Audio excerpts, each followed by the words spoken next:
Hello guys! Tonight we journey back thousands of years to the banks of the Nile, to a civilization known for pyramids, pharaohs, and gods that watched your every move. But behind the gold masks and grand temples lies a far harsher truth. Today we are asking, what would happen if you lived just one day in ancient Egypt? Because let me tell you, the sun isn't the only thing that will roast you alive. So, before you get comfortable, take a moment to just like the video and subscribe, but only if you truly enjoy what I do here. And let me know within the comments where you're tuning in from and what time it is for you. It's constantly charming to see who is joining us from around the world. Now dim the lights, maybe switch on a fan for that gentle background hum, and let's ease into tonight's journey together. Welcome to ancient Egypt, land of pyramids, gods, and relentless ultraviolet violence. Before you even open your eyes, the sun is already blasting through your reed hut, like it's auditioning for the position of unforgiving sky god. There are no curtains, no shades, and certainly no air conditioning. Just the raw, unforgiving heat of the desert, baking the whole lot along with you by breakfast. Your mendacity on a straw mat with a linen sheet, that's more suggestion than protection. The Nile breeze you had been promised in all the one's journey documentaries. Yeah, it's long gone. Possibly died sometime around 2800 BC. By the time you stumble outside, the temperature is already flirting with 90 degrees F, or around 32 C. And it's not even mid-morning. The sun doesn't just shine in ancient Egypt. It attacks your linen tunic. Vain. It's like wearing tissue paper in a sauna. And don't even consider sunscreen. There's no aloe vera, no SPF 50, now not even a floppy hat with a brand from a beach inn. Ancient Egyptians did have protective oils, but unless you're wealthy or work in a temple, you're no longer getting any of it.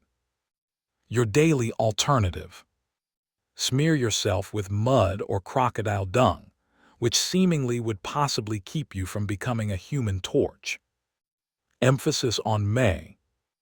By noon, the stones beneath your feet are hot enough to cook lentils. Shade is a luxury. Trees are uncommon. You would possibly get a little alleviation hiding behind a mud brick wall, but even that wall is sweating by now. You, on the other hand, look like someone threw you right into a clay oven and forgot to set a timer. And you better not complain. Ra, the sun god, is looking. And in ancient Egypt, the sun wasn't just climate. It became divine authority. The hotter the day, the extra powerful Ra turned into feeling. So basically, if you're melting, it's a religious compliment. In short, surviving in the future in historic Egypt calls for hydration, humility, and an ironclad tolerance for feeling like a roast bird. And that's just the morning. You're eventually away from bed, or as an alternative off your scratchy straw mat. And the coolest information is the Nile is only a short stroll away. The horrific news, you may already scent it before you notice it. Yes, the strong Nile, the life-giver of historical Egypt, respected as sacred, the mode of civilization here even exists, but permits be honest, it additionally smells like a fish marketplace had a terrible breakup with a swamp. The banks are humming with flies, frogs, and matters that probably should not have legs, but do. Still, this is where you bathe. Cleaning soap hasn't been invented yet, and even if it had, you couldn't find the money for it. As an alternative, you lather yourself in the daily cleansing technology of the day, sand. That is proper exfoliation the Egyptian way. Just rub yourself down with coarse grains and contacted pores and skin care. It's like nature's sandpaper, however less powerful. Washing clothes also done in the Nile. And by washing, we suggest pounding them towards rocks at the same time, as praying that a crocodile would not mistake your laundry for a tasty midday snack. Oh, and simply to make matters extra fun, let's not forget the occasional sewage runoff from upstream. Don't forget, people, livestock, and the occasional funeral boat all proportion this river. And yet, some way that is considered clean. You scrub, rinse, and emerge feeling barely less sticky, and best fairly extra concerned about leeches. If you're a city dweller in Memphis or Thebes, you might be fortunate enough to use a public basin or cistern, but for all of us else, it's Nile or nothing. And don't expect privacy. This is a public bathing space shared by households, acquaintances, cattle, and the atypical ibis pecking round your ankles like it will pay lease. Water jars are crammed and balanced on heads, carried back on your mud brick house earlier than the noon heat turns the clay into toast. It's a daily ritual, non-secular, important, and slightly disturbing. So yes, the Nile is sacred. It feeds you, cleans you, and quenches your thirst, but let's no longer foe it as a sparkling oasis. In reality, it is component miracle, element biohazard, and all you have. By now, you have bathed in the crocodile-infested Nile. You've got sandpapered yourself semi-smooth, and your body seems like a baked fig. Time for breakfast. The maximum crucial and least glamorous meal of your historic Egyptian day. Permit set expectancies. There are no eggs Benedict, no fruit bowls, and truly no iced lattes. Breakfast in historic Egypt is less of a culinary event, and extra of a tactical refueling operation. You sit down on a low stool if you have one, or just squat within the corner like every person else. The centerpiece of your meal. Bread. Masses of it. Dense, coarse, and regularly as chewy as a leather sandal. It is made from emmer wheat or barley, and baked in clay ovens which could or might not be shared by the nearby rats. And don't be surprised if there's sand on your slice. Not as a everyday thing, just an uninvited component from the grinding stones. A everyday dose of minerals, you can say. Then comes the beer. But don't get excited. This isn't crisp, bubbly craft ale. That is thick, cloudy, lukewarm liquid bread. Extra porridge than pint. It's full of energy and vaguely fermented. A medieval smoothie with the faint flavor of bitter cereal and survival. Even youngsters drink it, not to be edgy, but as it's more secure than water. At the least, the brewing process boils out the parasites, not like the Nile, which we just mentioned is basically a Petri dish. If you're lucky, and we suggest very fortunate, you would possibly get an onion or a few dried dates to add to your carbon foam combination. Protein only if someone stuck a fish and didn't without delay eat it uncooked. And as you chunk your rock-like loaf and sip your grain sludge, flies buzz around you like it's a buffet, because it is for them. You swat at them with one hand, hold your cup with the alternative, and try no longer to assume too day-to-day about the reality that this is possibly the daily meal you will have today. Breakfast in historic Egypt is not about flavor, it's about characteristic. It fuels your body just enough to continue to exist, until the following time someone arms you every other sand-infused brick of bread. Bon appetit, you've had your gritty bread, your chunky beer, and just sufficient relaxation to call yourself functional. Now it is time to paintings. And agree with me, ancient Egyptian hard work makes contemporary burnout look like a spa day. Unless you are a scribe, priest, or royalty, which permits be honest, you're no longer. Your activity is pure muscle and dust. No air-conditioned cubicle, no espresso breaks, no ergonomic chairs, just sweat, sand, and a steady risk of collapsing earlier than noon. If you're a farmer, you may be ankle-deep in Nile mud, by means of dawn, yanking weeds, or planting barley beneath the eye of an overseer whose hobby seems to be yelling. You operate timber plows, crude sickles, and your naked hands. In case your lower back hurts, congratulations. That means it is working. If you're a laborer, things get even extra biblical. Consider hauling multi-ton stones for temple construction under a blazing sun, even as barefoot up ramps manufactured from gravel and prayer. There's no OSHA here. You slip. It's a broken ankle and a shrug from the foreman. Operating on tombs. That's any other level of grind. You're hammering limestone, chiseling out burial chambers for people who will get to rest longer than you ever will. And in case you reduce to rubble a pharaoh's tomb, permits simply say task protection might involve a sealed chamber and a curse. And if you're a woman, you're not off the hook. Domestic work is likewise physical hard work. Grinding grain, hauling water, weaving linen, caring for kids, and still assisting inside the fields. Your break is when the baby naps for 7 minutes. Once you eat dinner, you eat at the pass. You wipe sweat along with your tunic.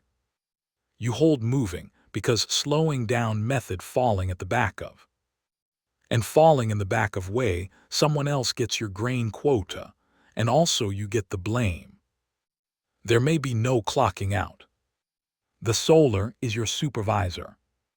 When it sooner or later sinks behind the horizon, you move slowly home half of alive, dust-caked, and dreaming of softer sandals and a much less aggressive sun god. Paintings in historic Egypt isn't just daily. It's limitless.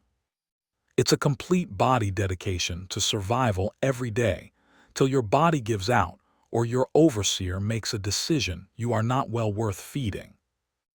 And that is not even the worst of it. After sweating your soul out inside the fields or quarry, you might be tempted to grouse. Perhaps something small, a little "this job stinks," or "why am I doing this again?" Don't.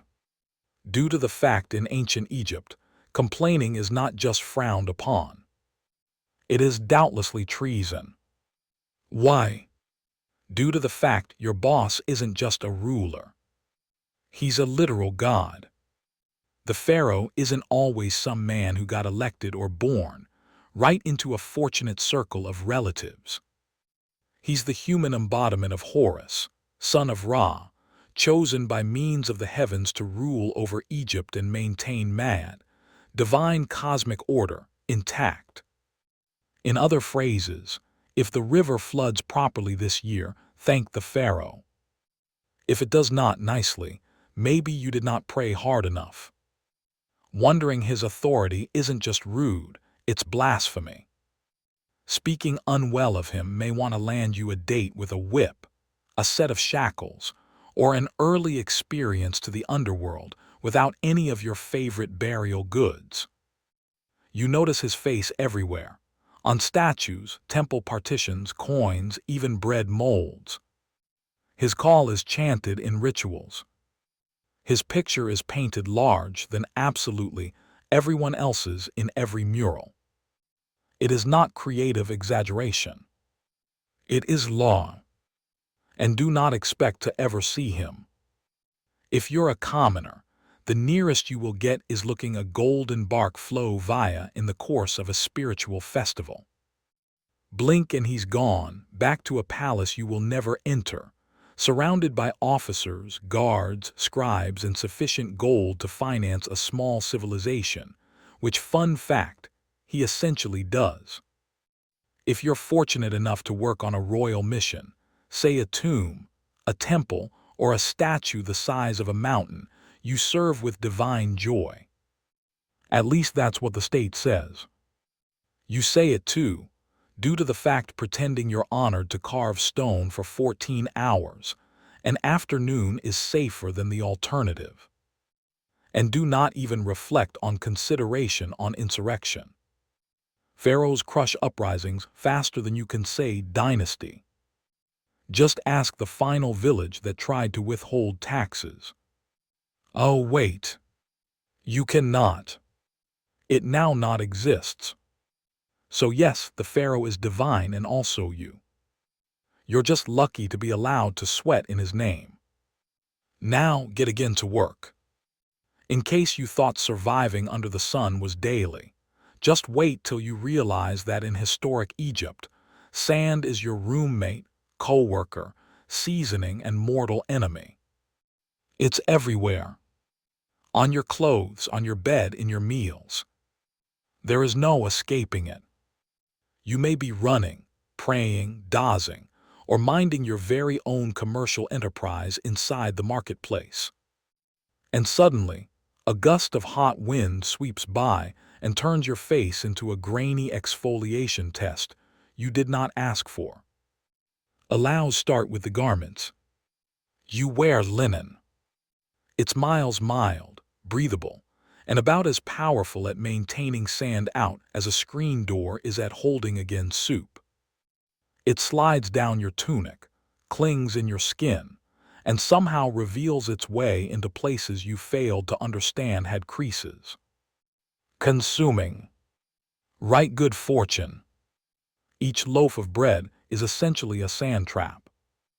Due to the fact that flour turned into floor between stone slabs, little bits of grit made their manner into the dough.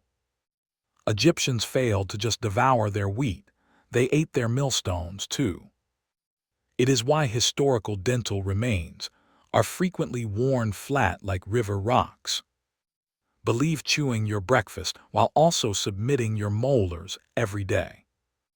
And in case you thought your home became a sand-free quarter, assume again. Your dust brick home has gaps, crevices, and home windows without a glass, only portals for wind-blown sand. Your floors are blanketed. Your cooking pots are complete. Your bed is essentially a sandpit disguised as furniture. Footwear. Non-compulsory at every day. Most Egyptians walked barefoot, which means you're constantly one step away from turning your feet into battered leather-based sandals. If you do have shoes, it's typically a basic pair of sandals made from reeds. Fashionable. Perhaps. Protective. No longer remotely. Then there are sandstorms. Egypt's model of a slap from the gods. Stunning, swirling, blinding. 1 second you are speaking to a chum, the following you're spitting dust and feeling like someone dumped an entire seaside into your eye sockets. Visibility drops to 0, and everybody around you becomes vaguely coughing silhouettes. In short, sand is the roommate who by no means leaves, the spice in each meal, and the silent enemy of your eyes, lungs, and dignity. It is now not just the backdrop of your lifestyles. It's part of your body now. And no, you can't wash it off. You already tried in the Nile, which is probably complete of extra sand. In ancient Egypt, religion isn't always just a weekend hobby. It is the running gadget for the whole thing. Your job, your eating regimen, your hygiene recurring, your bedtime rituals, all dictated by gods who seem to have very unique critiques. First, apprehend this: the gods are everywhere. Your town has temples to a dozen specific deities, every responsible for some essential characteristic. There's Ra, who pilots the solar across the sky like it's a divine Uber. Thoth, the ibis-headed god of expertise, is in charge of scribes and moon calendars. Sobek, part crocodile, element nightmare fuel, guards the Nile. And Bastet, the cat goddess, essentially runs public relations. Forget about private freedom. Your everyday ordinary revolves around them. Awaken, thank Ra, spill some beer, make an apology to Hathor, stub your toe, curse quietly, or danger attracting a spirit with a grudge. Earlier than food, you provide a chunk of food to the gods. Earlier than mattress, you pray that Set, god of chaos, doesn't toss your house into existential disarray overnight. Even funerals are multi-day affairs in which the deceased must pass tests, avoid demons, and prove they have been morally first-rate or risk eternal erasure. Speaking of the afterlife, historic Egyptians took it very seriously. You don't just die and flow on. You must bypass a judgment process related to your heart being weighed towards a feather of reality.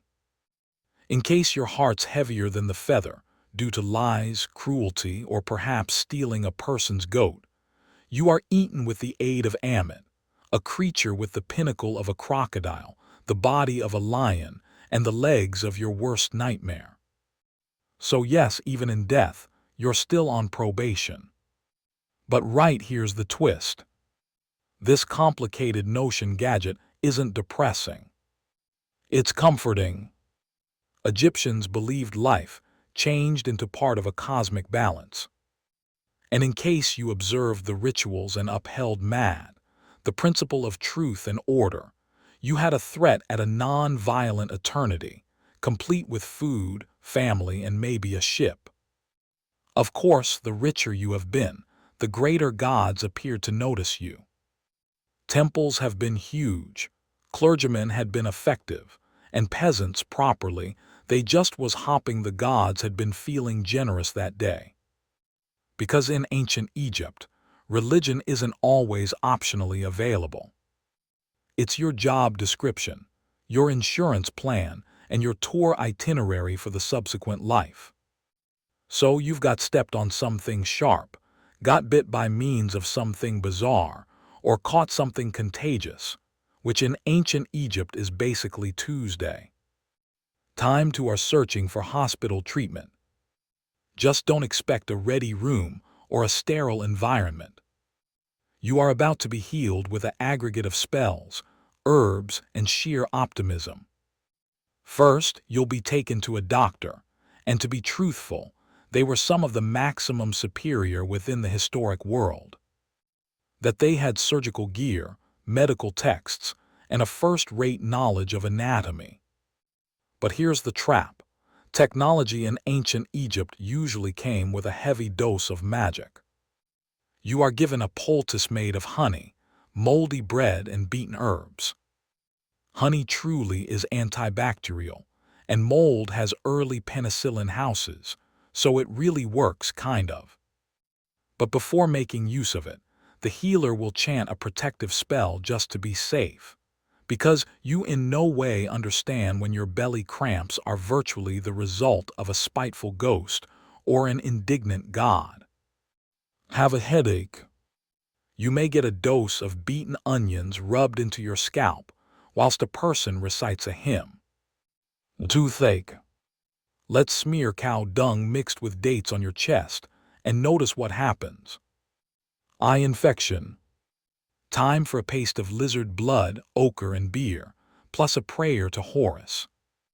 Surgical procedure? It did occur once in a while. Abscesses were drained, bones were set, and wounds were stitched with linen thread.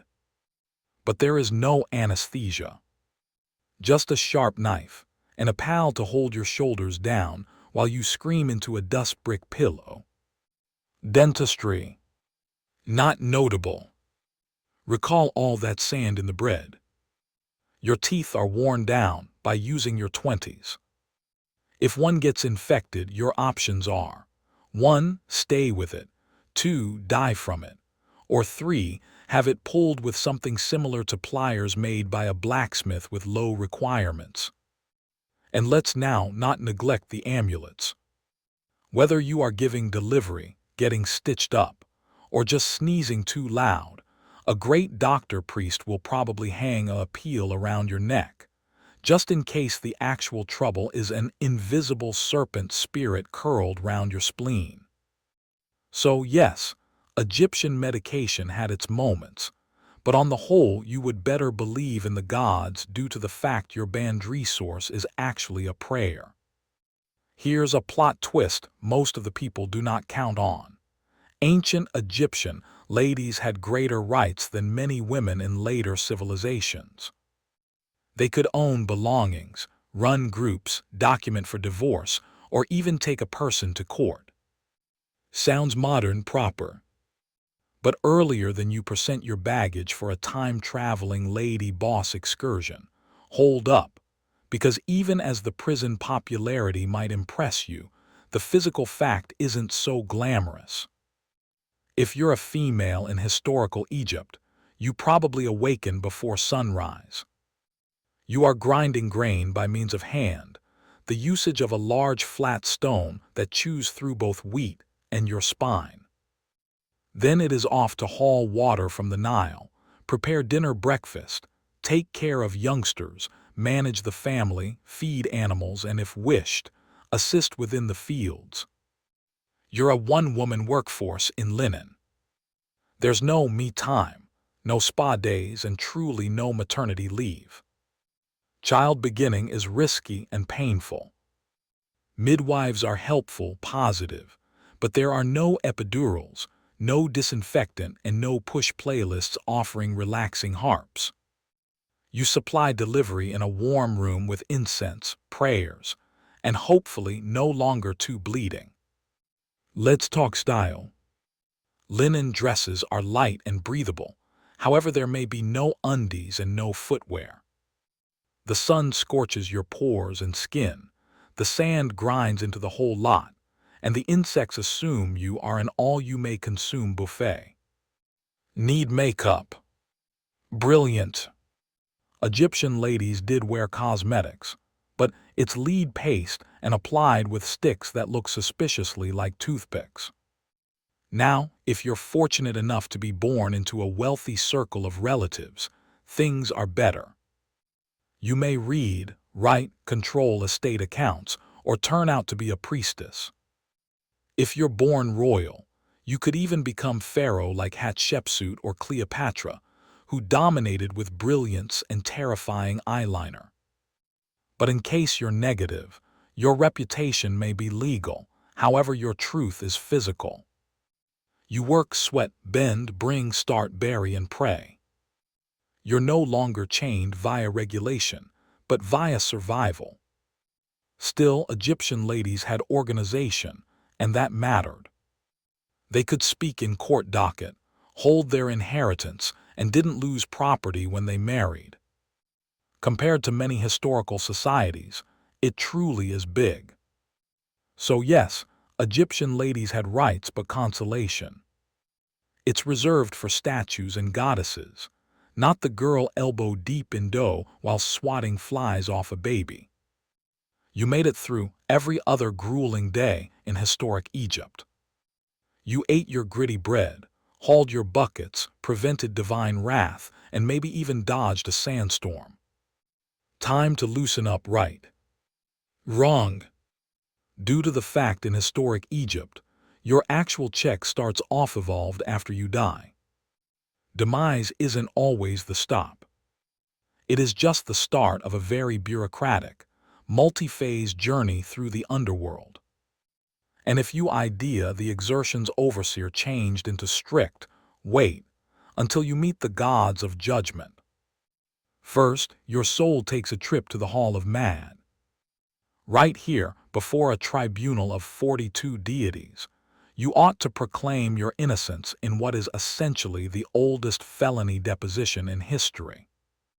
You assert things like, I did not scouse borrow. I did no longer lie. I did no longer covet my neighbor's donkey. All whilst hopping the gods by it. Then comes the heart test, literally. Your coronary heart, believed to be the seat of the soul, is positioned on a scale opposite the feather of Mad, the image of truth, justice, and balance. In case your heart is heavier than the feather nicely, that means you've lived a wicked existence. Input Amit, part lion, element crocodile, part hippo. All terrifying. She doesn't arrest you. She doesn't discover you. She eats your soul, destroying it for all time. No afterlife, no second chances, simply eternal non-existence, which in a way of life captivated with eternity is the ultimate punishment. And it gets better.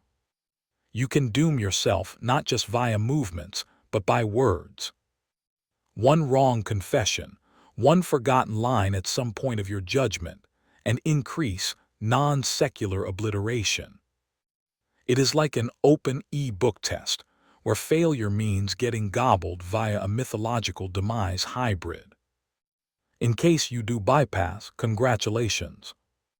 You get to enter the field of reeds, a peaceful, idealized version of Egypt wherein your soul lives all the time with boats, with plants, with circle of relatives, and probably with fewer sand fleas.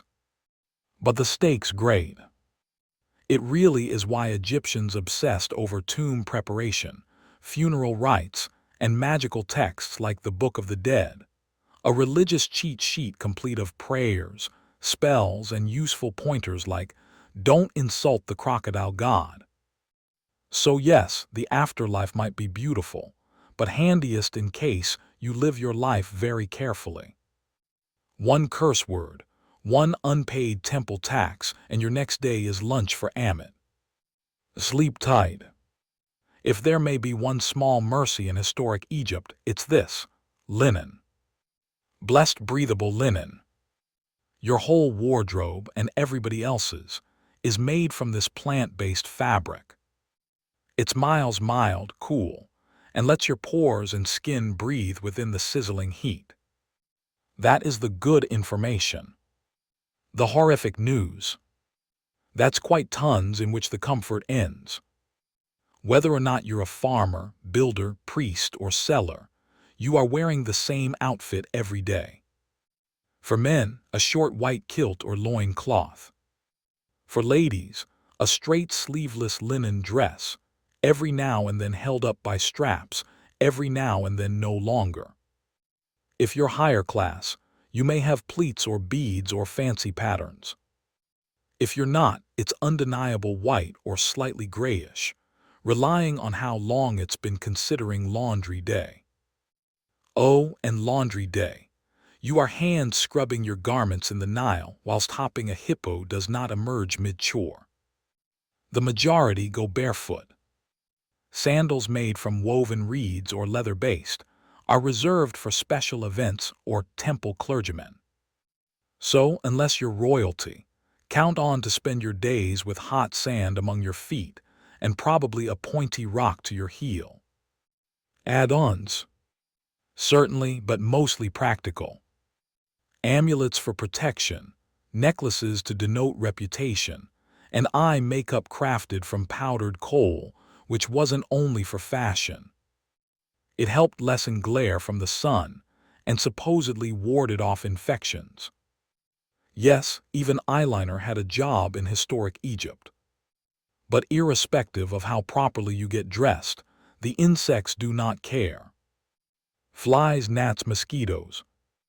They treat your ethereal outfit as an invitation. You're on foot through the day swatting constantly, rubbing on perfumed oils, and praying that your linen would not persist with you like a wet curtain the moment the sun reaches full energy.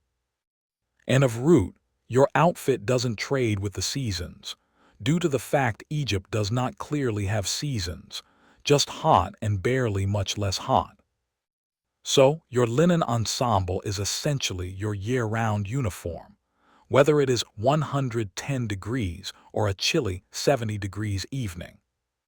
So yes, Egyptian apparel changed into mild, fashionable, and a long way more relaxed than what Romans would put on later. But don't let the breezy clothes fool you, because regardless of how floaty your tunic feels, your lifestyles is still heavy with exertions, warmness, sand, and insects that refuse to respect your private area. You've got survived some other blistering Egyptian day, hauling bricks, dodging sandstorms, and praying your linen does not fall apart mid-challenge. But in historic Egypt, survival is constantly brief, due to the fact irrespective of how tough you are, you in all likelihood might not stay beyond 35. Allows break it down. If you make it beyond formative years, which is already an achievement considering toddler mortality fees were sky high, you are thrust straight into maturity by means of age 13. Marriage, paintings, and infant rearing all start early because actually, you're walking out of time.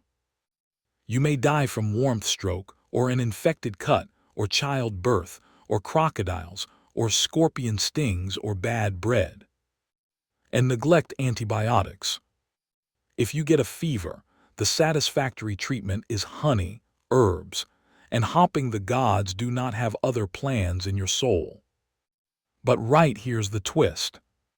Egyptians were not fearful of loss of life. They planned for it.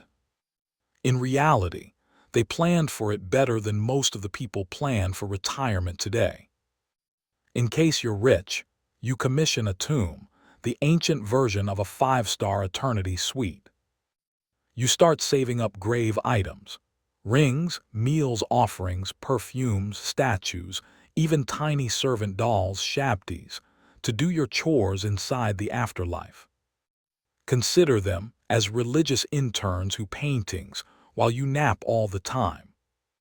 Your body is embalmed, wrapped in linen, full of natron natural salt, and tucked smartly right into a painted sarcophagus.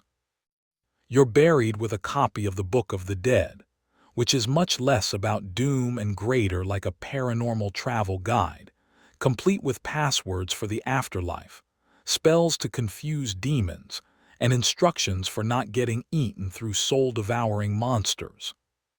In case you're bad nicely, your tomb is probable a shallow pit within the sand. Your body is wrapped in whatever material your circle of relatives can spare, maybe a pot or two positioned close by, and then blanketed with earth. No work of art, no golden mask, just you and the wind. But even the poorest Egyptians held on to the dream of the afterlife, a non-violent, fertile paradise to the field of reeds, in which you farm without sweat, devour without hunger, and sail the Nile forever under mild daylight. So yes, you will probably die younger in ancient Egypt, but if you lived well, prayed proper, and didn't insult too many jackal-headed gods, you just might spend eternity in style. You sooner or later made it to the afterlife, or, as a minimum, into the tomb. You have been embalmed, wrapped, blessed, and buried. Time to relaxation and peace, right? Properly, now not precisely, because in historic Egypt, even the lifeless get robbed. Let's start with a simple truth. Tombs are full of high-priced stuff. Gold amulets, rings, perfumed oils, carved statues, chests full of linens, and for pharaohs, literal boatloads of treasure. All meant to be taken into the afterlife. But treasure in a tomb is essentially an open invitation for someone with a chisel and horrific intentions. Tomb theft changed into so commonplace that it became a complete time hassle. Pharaohs tried to combat it by hiding their tombs deep in cliffs, locking them at the back of enticed doorways, and scrawling terrifying curses at the walls, such things as, "May also a crocodile eat your soul," or, "Might also your limbs be twisted for all time by means of a serpent manufactured from hearth." Spoiler, the curses did not work. Grave robbers got here besides, at night time in secret with internal know-how. Now and again they were locals. To be honest, they have been corrupt workers who helped construct the tombs. In a few cases, even priests and guards were in on it, and the punishment for purchasing stuck high. assume public beatings, mutilation, exile, or loss of life. But considering how treasured tomb goods had been, specifically gold and rare incense, the threat frequently seemed worth it. In the end, the useless do not fight back. But it is not just the rich who got robbed. Even commoners' graves were disturbed. Poorer Egyptians could have been buried with a small pot of beer or a loaf of bread for the afterlife. That changed into still really worth stealing. Food became scarce. Tools were treasured. And linen was currency. The irony, tomb robbing wasn't just about greed. Occasionally, it became about survival. Egypt went through famines, political disintegrate, and invasions. A hungry worker might wreck into a tomb not for treasure, however for meals. And whilst your children are ravening, a few funeral services look less like sacred objects and more like dinner.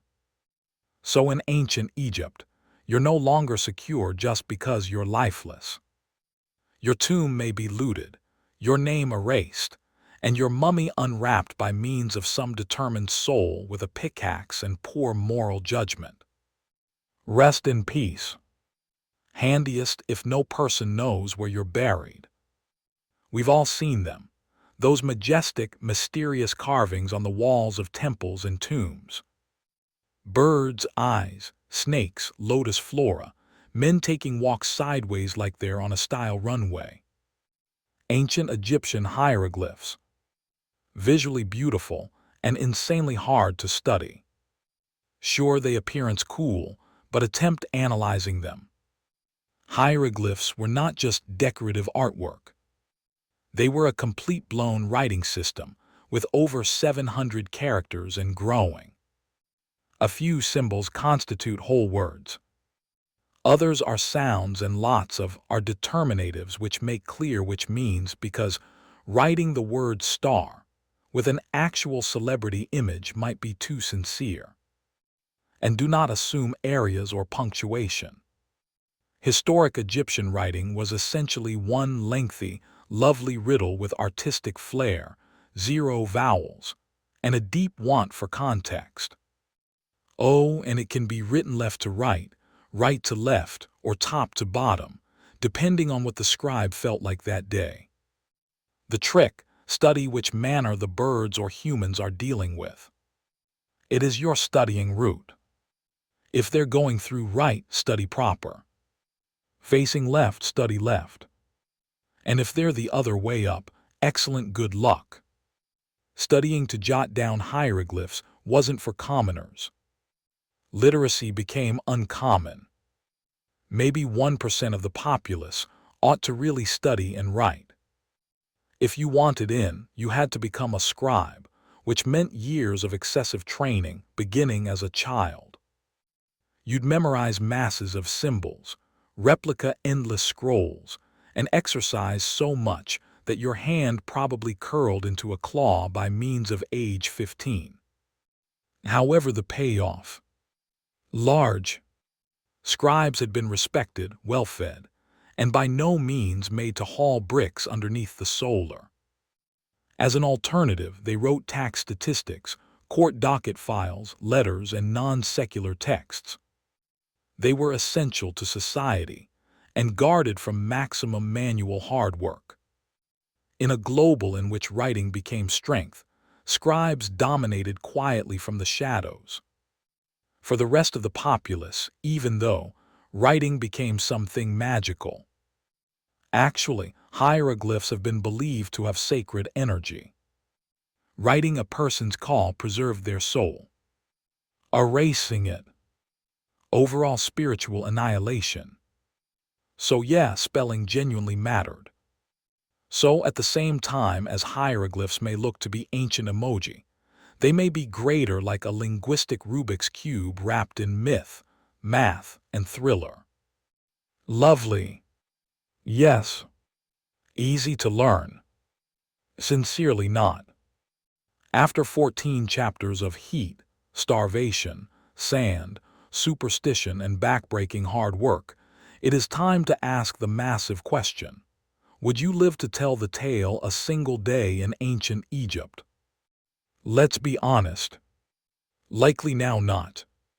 Certain, it's easy to romanticize the historical global.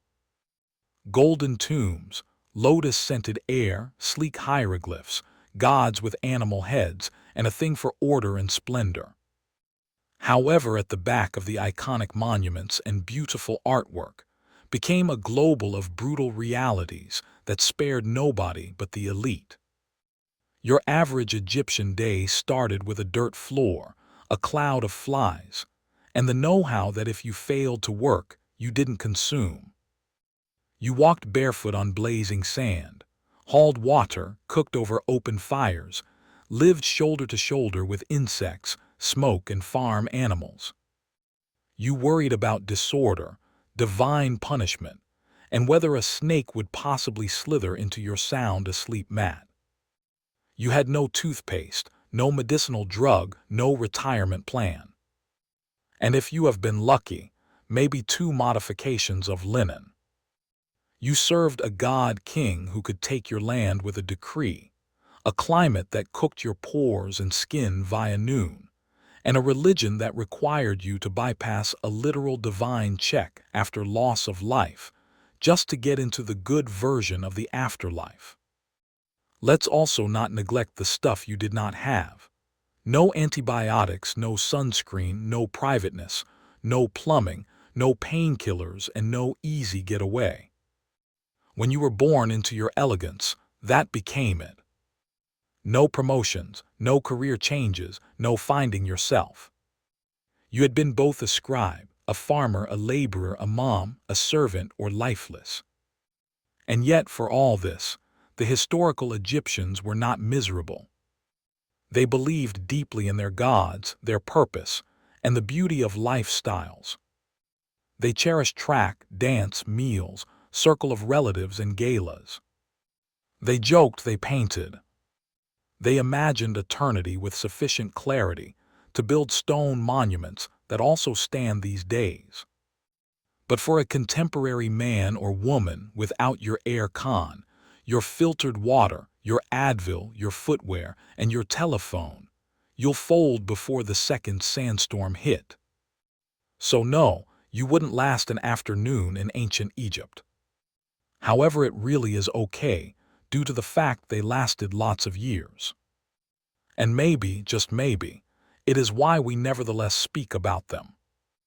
Inside the coronary heart of historic Teotihuacan, one pyramid refuses to be forgotten.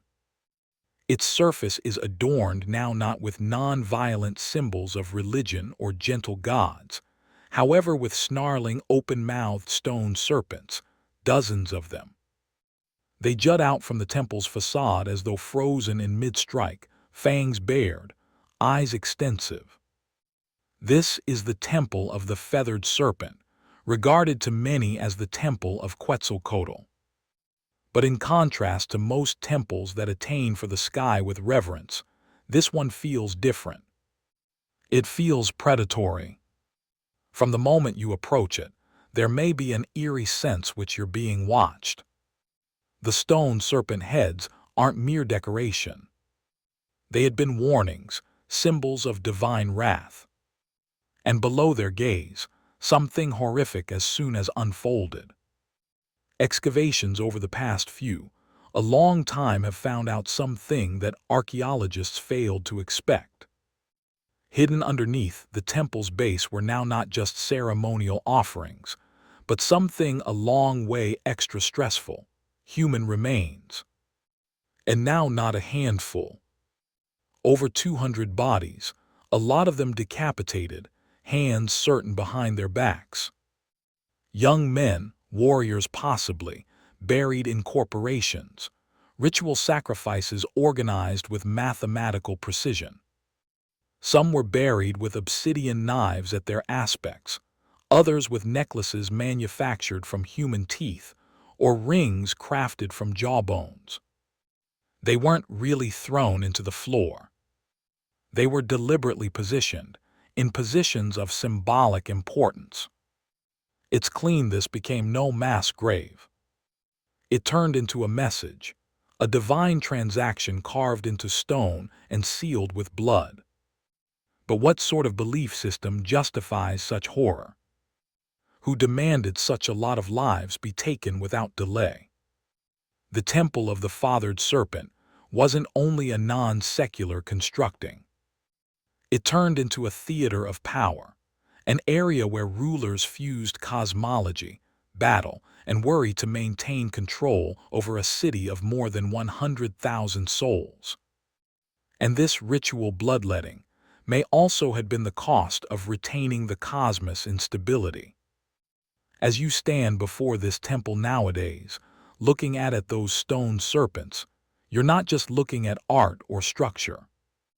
You are looking into the eyes of a civilization that believed the gods needed blood, and that they had each right to supply it.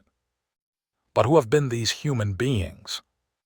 Who commanded such violence and vanished without a trace? The answer lies inside the shadows of Teotihuacan. Before the powerful Aztec Empire, before the Maya carved their cosmic calendar into stone, there stood a metropolis not like any other within the historic Americas, Teotihuacan. Its call, given by means of the later Aztecs, approach, the place wherein gods were born. And whilst you stroll its giant street of the dead, flanked via pyramids that scrape the heavens, you start to understand why. At its peak, around 100 to 250 C. Teotihuacan turned into a sprawling town of over 100,000 people, making it certainly one of the most important cities within the global at the time, rivaling historical Rome, Alexandria, and Chang'an in length and have an effect on. It was a city meticulously planned. Extensive boulevards, gridded streets, rental compounds housing extended households, multi-story systems made from volcanic stone. And at the middle of all of it, 3 huge pyramids: the Pyramid of the Moon, the Pyramid of the Sun, and the Temple of the Feathered Serpent. But here's what makes Teotihuacan unique. Nobody is aware of who built it. Seriously, to this present day, we don't know the name of the people who built this vicinity. We do not even understand what they called themselves. There are no written records, no kings' names carved into stone. Teotihuacan seems to have been a society ruled now not by using a single monarch, but possibly via a council, a theocracy, or something altogether overseas to our knowledge of historical power. And regardless of this anonymity, their affect become colossal. Evidence of Teotihuacan's strength has been discovered hundreds of miles far away from the Maya towns of Tikal and Capan, to the remote Zapotec capital of Monte Alban. Obsidian blades, ceramic styles, artwork, and even political meddling. In one case, Teotihuacan emissaries may additionally have helped overthrow a local Maya king to put in a ruler greater favorable to their pursuits. But how did they maintain this sort of tremendous network? How did a metropolis without a recognized writing machine command such authority across Mesoamerica? The answer may also lie in how they mixed cosmic ideology with statecraft. Their temples had been extra than locations of worship. They have been equipment of control, aligning perfectly with astronomical occasions, serving as theaters of ritual sacrifice, and reminding each citizen and every visitor every day that Teotihuacan was no ordinary city. It became the axis of the sector, a sacred engine that kept time, fate, and blood flowing in sync. And on the coronary heart of it all stood the Temple of the Feathered Serpent. To understand the temple, you must first recognize the deity it was committed to, the Feathered Serpent. Known later by way of the Aztecs as Quetzalcoatl, and to the Maya as Kukulkan, this figure is one of the maximum enigmatic gods in all of Mesoamerican mythology. But in Teotihuacan, centuries before the Aztecs rose to electricity, the feathered serpent turned into already a central, probably ideally suited divine pressure. But here's the ambiguity. What form of god is both a serpent and a bird? Reflect on consideration on that. Serpents slither through the underworld. They shed their skin, symbolizing rebirth, duality, and loss of life. Birds jump excessive within the sky, close to the solar, representing freedom, divinity, and life-giving wind. To mix these two, earthbound and skyresiding, death and existence, chaos and order, turned into to create something completely cosmic, something terrifyingly effective. The feathered serpent wasn't just a god. He became a bridge among worlds. At the facade of the temple, carved in deep remedy, we see dozens of his faces, goggle eyes, bared tooth, plumed headdresses. Some historians believe these represent the god himself. Others endorse their warriors or priestly figures embellished in divine regalia to sign their authority. Both way, they're everywhere. The temple is covered in those snake-bird hybrids, as if the shape itself breathes with divine presence. However, the feathered serpent wasn't only a god of the heavens. He changed into, in my opinion, tied to sacrifice. Blood changed into the gas that stored the cosmos in movement. And Quetzalcoatl, though later remembered as a mild, civilizing deity, had a miles darker function in Teotihuacan. He demanded services, and now not just of maize or incense, however of life itself. In a few myths, he descended into the underworld to retrieve the bones of the useless and create humankind. But to deliver life from loss of life, there needed to be a change. The gods sacrificed themselves for humanity, and humans in return were predicted to do the equal. The temple of the feathered serpent wasn't only a monument to faith. It became a cosmic engine designed to link the sky, the earth, and the underworld via ritual. Every stone, each serpent head, each buried victim fed in every day that gadget. Teotihuacan didn't just worship the feathered serpent. They embodied his common sense, paradox, power, and blood. And the maximum demanding truths had been hidden under the floor. For hundreds of years, the temple of the feathered serpent stood silently, a weathered, imposing shape one too swallowed by using time. Locals whispered legends. Scholars made guesses. But no person should have imagined what became buried beneath its layered stones, until archaeologists broke through within the overdue 1980s and early 2000s. What they located wasn't just surprising, it was unsettling. Hidden beneath the temple's foundations had been a series of lengthy sealed chambers and pits, each packed with cautiously arranged human remains. These were not the messy consequences of struggle or sickness. Those have been planned sacrifices, systematic, ritualistic, cold. The victims, numbering over 200, had been younger men, many among 15 and 25. Some wore necklaces fabricated from human jawbones. Others had their arms tied behind their backs. Some had been decapitated. Obsidian knives, sharp and black as night, had been scattered nearby, the unmistakable gear of ritual slaughter. And that is where it gets darker. The association of the bodies followed geometric and symbolic styles. They weren't buried randomly. They were positioned in quadrants, cardinal instructions, probable to mirror the cosmos. Even the variety of our bodies mattered. It wasn't pretty much dying. It was about significant demise. Offerings surrounded the sufferers: jaguar bones, serpents, distinctive shells from the distant Gulf Coast, figurines and obsidian blades that had in no way been used in struggle. This wasn't punishment. It became a gift. These younger men, most probably warriors, have been selected no longer to die in shame, but to die as a part of something transcendent. To the Teotihuacanos, the very act of constructing a temple may additionally have required human sacrifice.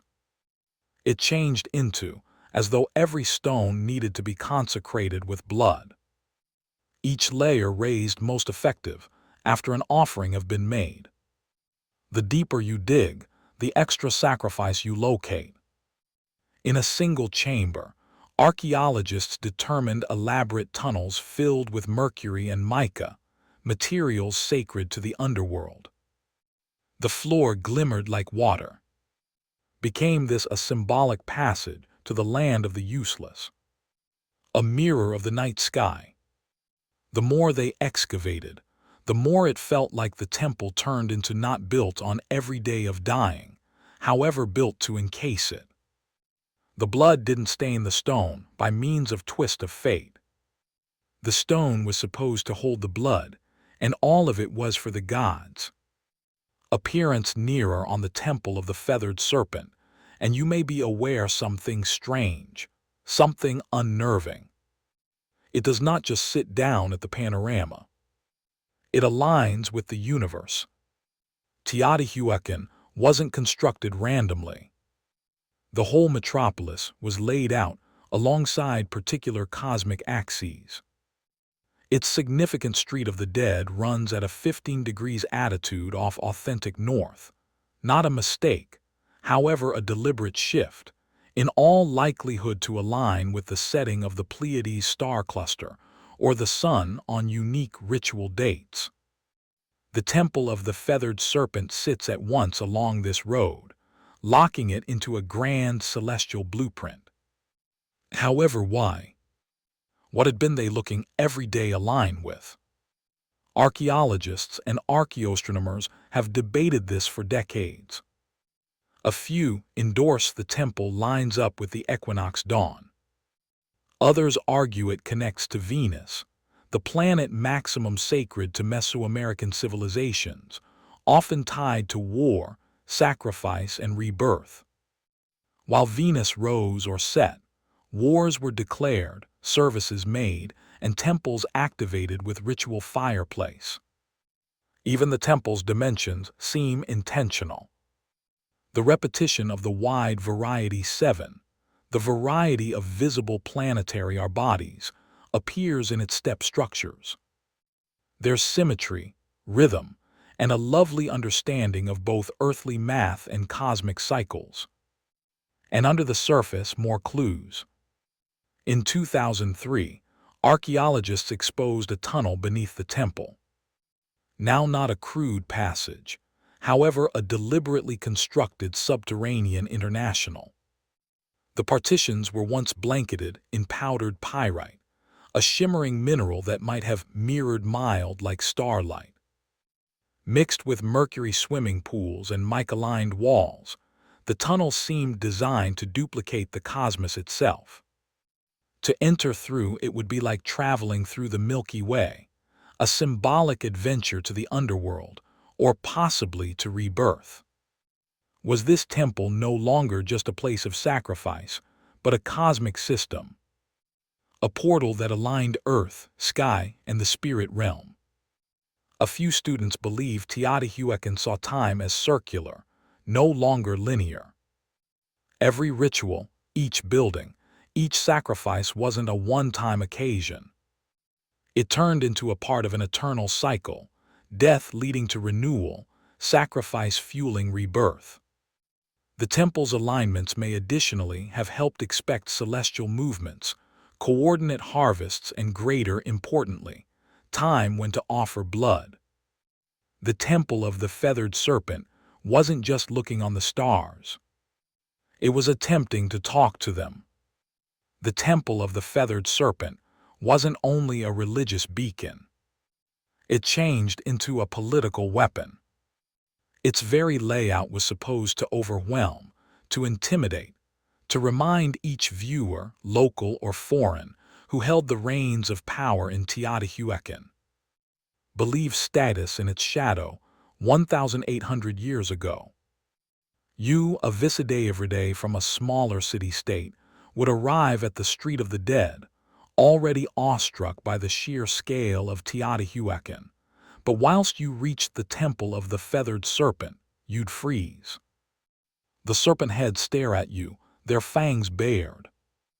Jaguar symbols growl from the stone. The plaza in advance as soon as held large gatherings, now not just for celebration, but for public ritual. You would possibly even witness a sacrifice. The ruling elite of Teotihuacan understood something essential. Worry is electricity. And nothing stirs fear like divine wrath.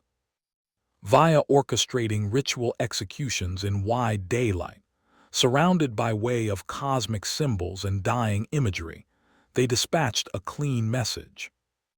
The gods are with us, and we are not afraid to feed them. But this wasn't chaos. This was theater.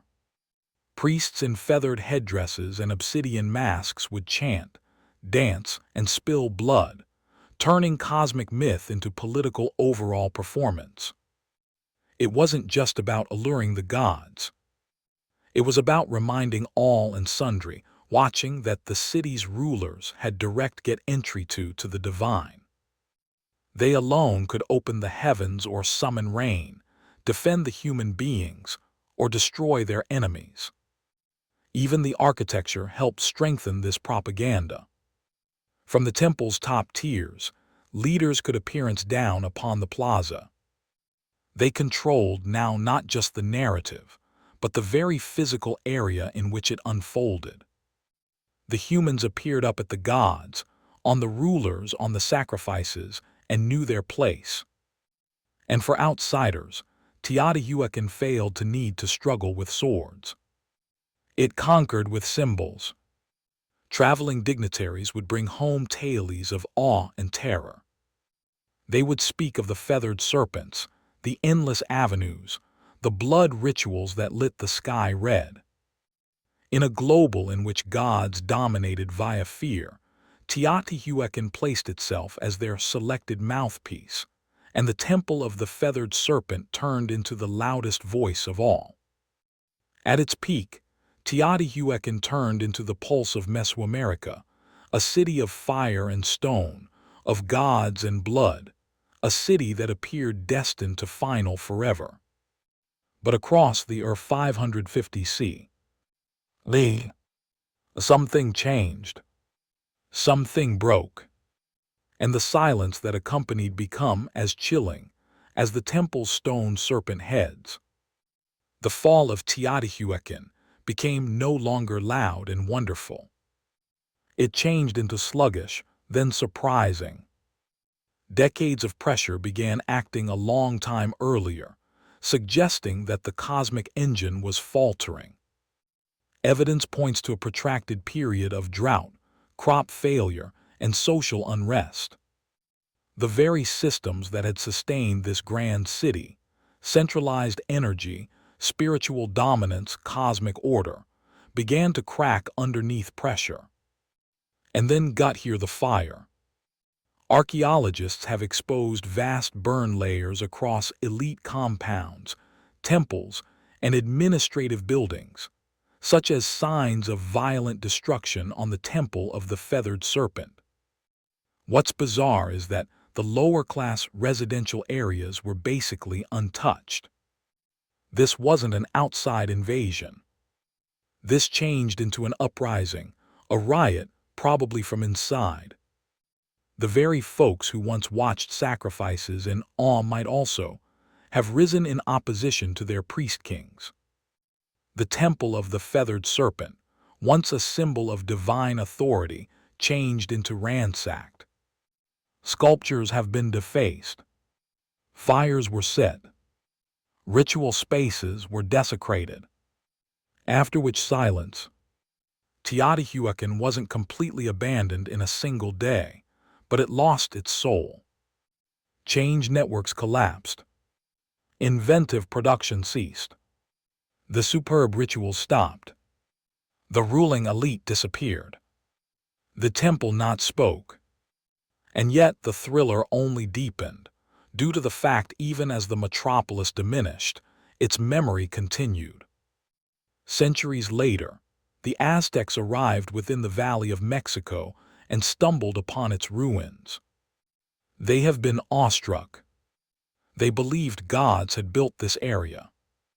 They named it Teotihuacan, the place wherein gods have been born. They built their personal myths around its pyramids, revering it as sacred ground, whilst that they had no concept who its original developers were. To them, the Temple of the Feathered Serpent was not a ruin. It became a relic of divine truth. But the irony remains.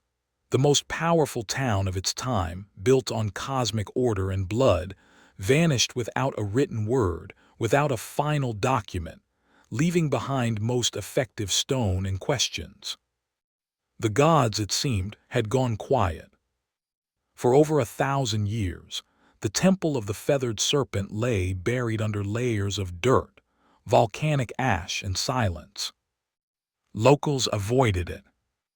Farmers tilled round it, and the arena forgot it until the modern age of archaeology arrived and cracked open the secrets buried inside its heart. Inside the early 20th century, Mexican archaeologists began excavating Teotihuacan. What they observed became spectacular, a perfectly engineered town far older than the Aztecs.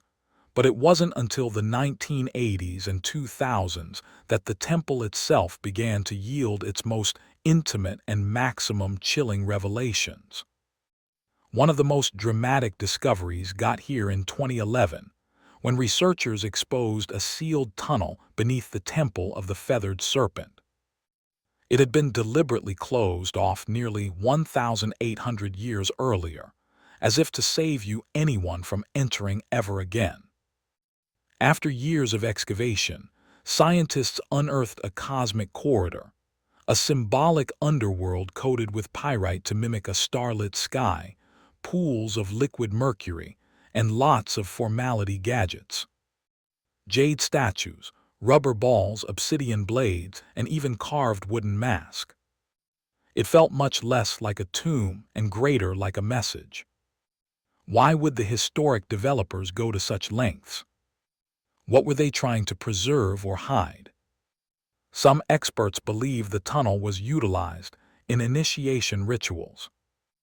Others advise it symbolized the introduction of the sector, a mythological womb in which gods had been born, where kings had been made, where divine order became negotiated among human beings and the cosmos.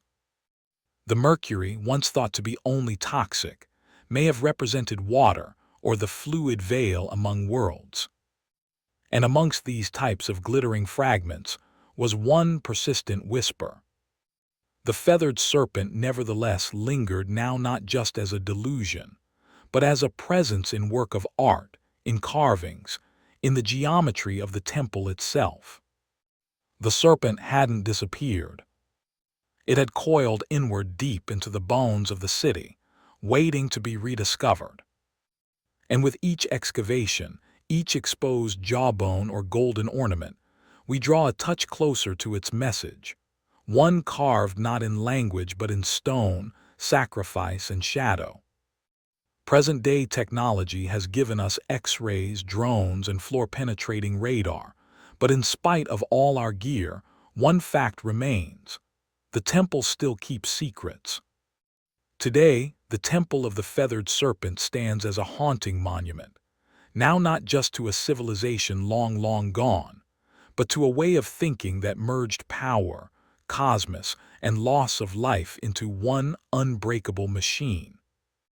Tourists snap photos. Children run past the stone serpent heads, but the ground below their feet is soaked in 1,000 untold stories and over 200 acknowledged human sacrifices. And still the temple endures. Its legacy isn't just architectural. It is mental, non-secular cultural. The feathered serpent, this paradoxical god of sky and earth, endured to evolve. He would be followed via the Toltecs, then reborn by way of the Aztecs as Quetzalcoatl, wherein his fable took on a gentler tone, the bringer of information, the god who wept for humanity, the one who vowed to return. This reimagining of the serpent god shows how myths don't die, they rework. Even in current Mexico, echoes of the feathered serpent persist in art, in murals, in literature, and in country-wide identification. The temple's photograph has appeared on cash, stamps, or even authorities' homes. It has become a symbol of mystery, of pre-Columbian brilliance, and of the untamed spiritual world that once pulsed through Mesoamerica. However, there's another legacy, one less visible, extra uncomfortable. The temple of the feathered serpent forces us to confront the price of notion. It asks difficult questions. How a long way will people visit feel linked to the divine? What happens when energy and faith become indistinguishable? Can beauty coexist with terror? In many methods, the temple isn't just a historic website online. It's a replicate, a reflection of us. Our fascination with existence after demise, our starvation for which means, our ability to construct monuments of dazzling splendor and to stain them with blood. The temple teaches us that greatness comes with shadows, that civilizations can jump to impossible heights at the same time as burying their secrets beneath the stones. And maybe it is why we preserve returning, no longer just to visit, but to understand, because deep down we know the serpent is still watching, not to strike, but to remind. Remind us of what we as soon as had been, and what we nevertheless might be.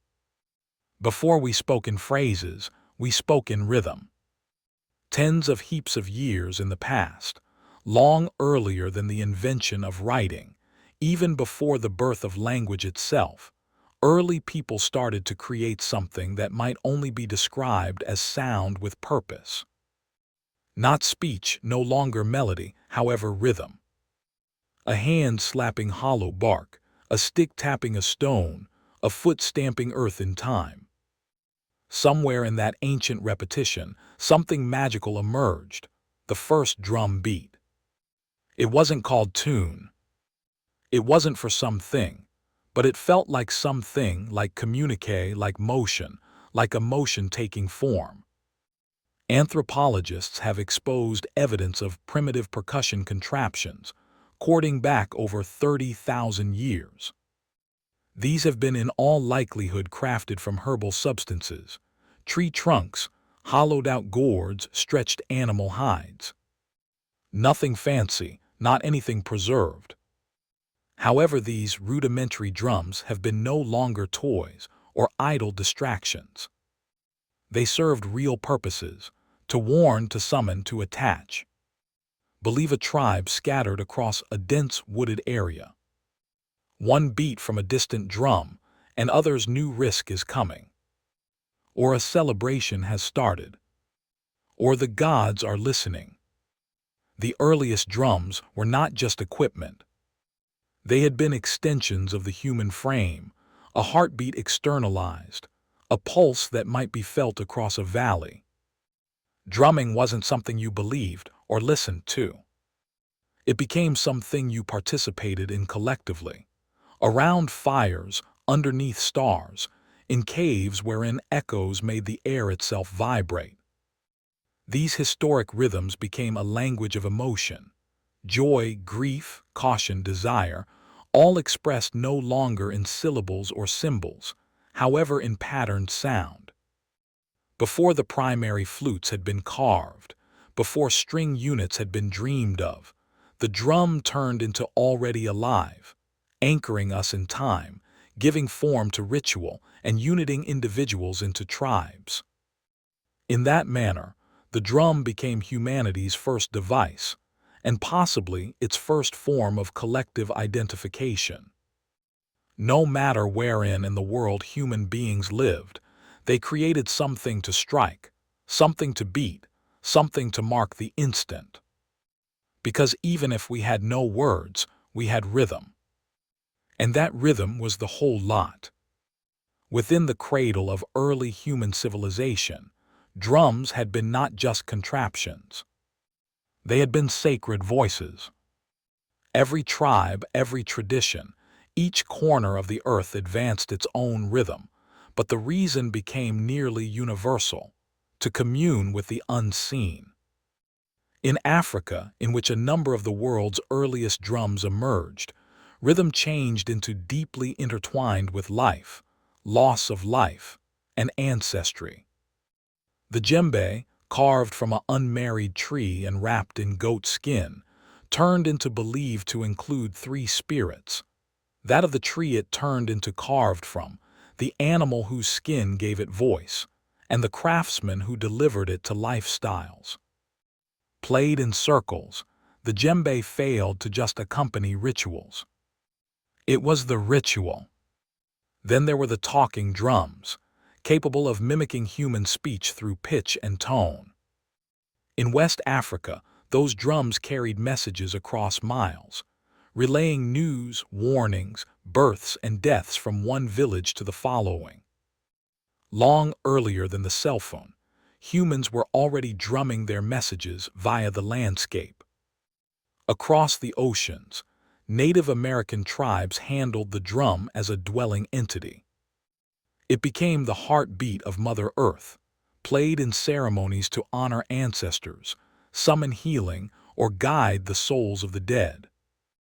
The huge powwow drum, played with the aid of a circle of drummers, changed into both a musical and religious engine, a communal pulse that aligned humans with nature and spirit. In Australia, the Aboriginal human beings used clapsticks and percussive stomps within the sacred dream time, a mythic technology of creation. In the Arctic, Inuit shamans struck frame drums to go into trance states, searching for visions or speaking with spirits across lengthy, dark winters. These weren't performances. These have been acts of survival, recovery, storytelling, and connection. To drum became to remember. To drum was to belong. And always it was communal. Drums introduced people together into sacred circles, synchronizing hearts and intentions. No sheet song, no stage, just our bodies shifting, arms striking, souls stirring, all unified by way of rhythm. It didn't matter wherein on the earth you stood. In case you heard a drum within the distance, you knew something sacred become occurring, something that phrases by myself could never express. From sacred circles to bloody battlefields, the drum has usually spoken, sometimes with comfort and often with command. As human societies advanced into kingdoms and empires, drums transformed into equipment of domination, instruments of order, and weapons of fear. The earliest armies didn't have radios or megaphones. They drums. In ancient China, large drums called asterisk bow were struck to coordinate troops across huge terrains. With a single resonant boom, commanders ought to signal a charge, retreat, or flanking maneuver. These drums weren't just loud. They had been strategic. Each rhythm meant something particular, and trained infantrymen knew to concentrate, even through the chaos of conflict. In Mesopotamia, temple drums were used to announce rulers and summon the general public. But in instances of war, they echoed through city partitions, terrifying enemies with a deep, relentless thunder. It wasn't just percussion. It became mental conflict. While the Romans marched, they introduced with them the tympanum asterisk, a frame drum used in processions and by cults like that of Cybele. Though not a battlefield device in the manner horns and standards were, it carried symbolic electricity, a sound of empire, subject, and order. But no navy wielded drums quite just like the Ottomans. Their *meter bands, the world's first known military orchestras, unleashed an overwhelming typhoon of drums, cymbals, and horns earlier than battles. The relentless pounding of curse, giant kettle drums, and double-headed bass drums struck terror into the hearts of enemy forces. Some EU accounts describe squaddies freezing in panic before even seeing the Ottomans, paralyzed via sound. Drums also enforced power off the battlefield. In royal courts across Asia, Africa, and Europe, drum ensembles introduced arrivals, marked coronations, and underscored political rituals. To overcome a drum was to claim, power is gift. Even enslaved human beings in the Americas used drums as gear of resistance. On plantations, rhythmic verbal exchange kept culture alive and helped orchestrate mystery rebellions. The drum, even below oppression, refused to be silenced. So whether or not it signaled divine right, military subject, or raw fear, the drum has constantly carried a message. This is who rules, that is who marches, and that is the rhythm of electricity. As civilizations branched out across continents, so too did their rhythms, evolving in form, reason, and philosophy. In the East, drums became equipment of precision, spirituality, and ceremony. Inside the West, they leaned into military electricity and in the end orchestral grandeur. Two worlds, two paths, one heartbeat. In India, the drum have become a sacred tool of divine language. The tabla with its crisp tones and fluid grace turned into used in classical song and devotional performances. But it became extra than accompaniment. It turned into communique. Every stroke had a name, that means, a syllabic identification. Indian drumming wasn't simply percussive. It turned into spoken poetry, skilled over many years. The tabla participant changed into no longer only a musician. He changed into a linguist of rhythm. In Japan, the taiko drum emerged as a ceremonial giant. Played in Shinto rituals, theater, and struggle. Taiko required, now, not just technical ability but physical subject. The drummers moved with martial precision. Their stances grounded like warriors.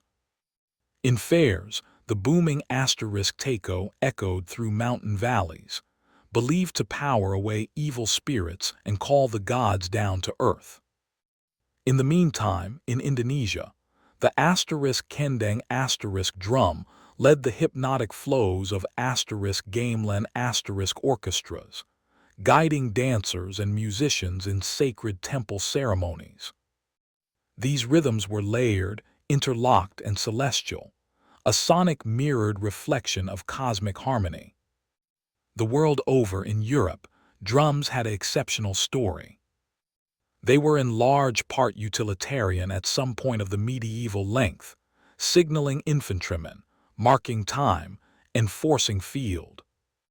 It wasn't until the Renaissance and Baroque era that drums started to go into formal track. Even then, they were kept in the background, only thundering beneath royal fanfare or echoing in grand cathedrals. On this divergence, you see two philosophies. The East saw rhythm as artwork and spirit, something tied to breath, chant, and meditation. The West saw it as shape and force, a tool to rally, march, and degree. But both undersevere the drum's core energy, to shape time, to dictate pace, to elevate ritual, to connect humans in ways that transcend language. East or West, sacred or strategic, the drum remained relevant, constantly listening, continually talking. From mountaintop temples to jungle clearings, from barren region fires to candlelit cathedrals, drums have constantly had a place where the human meets the divine. Long before organized faith took root, rhythm was already a sacred language, a way to wish, to summon, to transcend. In Africa, drums had been not just gadgets, they have been religious beings. In Yoruba traditions, for example, the asterisk bata drum turned into used to communicate with the orishas, gods, and ancestral spirits. Drummers were not performers, they have been monks. The rhythms they played were encoded prayers, inviting the gods to descend and dance among the living. Every pattern had a purpose, every beat a root. In Hinduism, the drum appears even in the fingers of gods. The deity Shiva, in his shape as Nataraja, dances the cosmic dance of introduction and destruction with a small hourglass-fashioned drum in hand, the asterisk Damaru asterisk. Its beat represents the heartbeat of the universe itself. From silence to sound, from void to form, the drum is a divine heartbeat. In Buddhism, the ritual frame drum is utilized in monastic chants and meditation ceremonies. Its gradual, smooth strikes manual breath and cognizance, acting like a metronome for the soul. It is no longer loud. It's no longer aggressive. It sincerely reminds the practitioner to return over and over to the present moment. Across the Americas, indigenous tribes use drums in imaginative and prescient quests, sweat lodges, and healing ceremonies. The beat is steady, regular, mimicking the rhythm of the womb, helping members enter trance states or connect with ancestral spirits. In these areas, the drum does not just accompany prayer. It miles the prayer. Even inside Christianity, in which rhythm turned into often subdued, the drum still found a sacred function. In gospel traditions, particularly in African American churches, drums have become a method of praise and power, a heartbeat in the back of voices lifted in devotion, a reminder of war, wish, and divine rhythm in each existence. No matter the faith, the ritual, or the god invoked, the drum has been there no longer as ornament but as a vessel for energy, purpose, and the mysteries we cannot talk. Because whilst phrases fail in worship, rhythm stays and the divine constantly listens. For hundreds of years, drums had been solitary gadgets. One frame, one sound, one cause. But within the heart of the industrial age, something progressive took place. In factories, streets, and track halls, percussion became reimagined.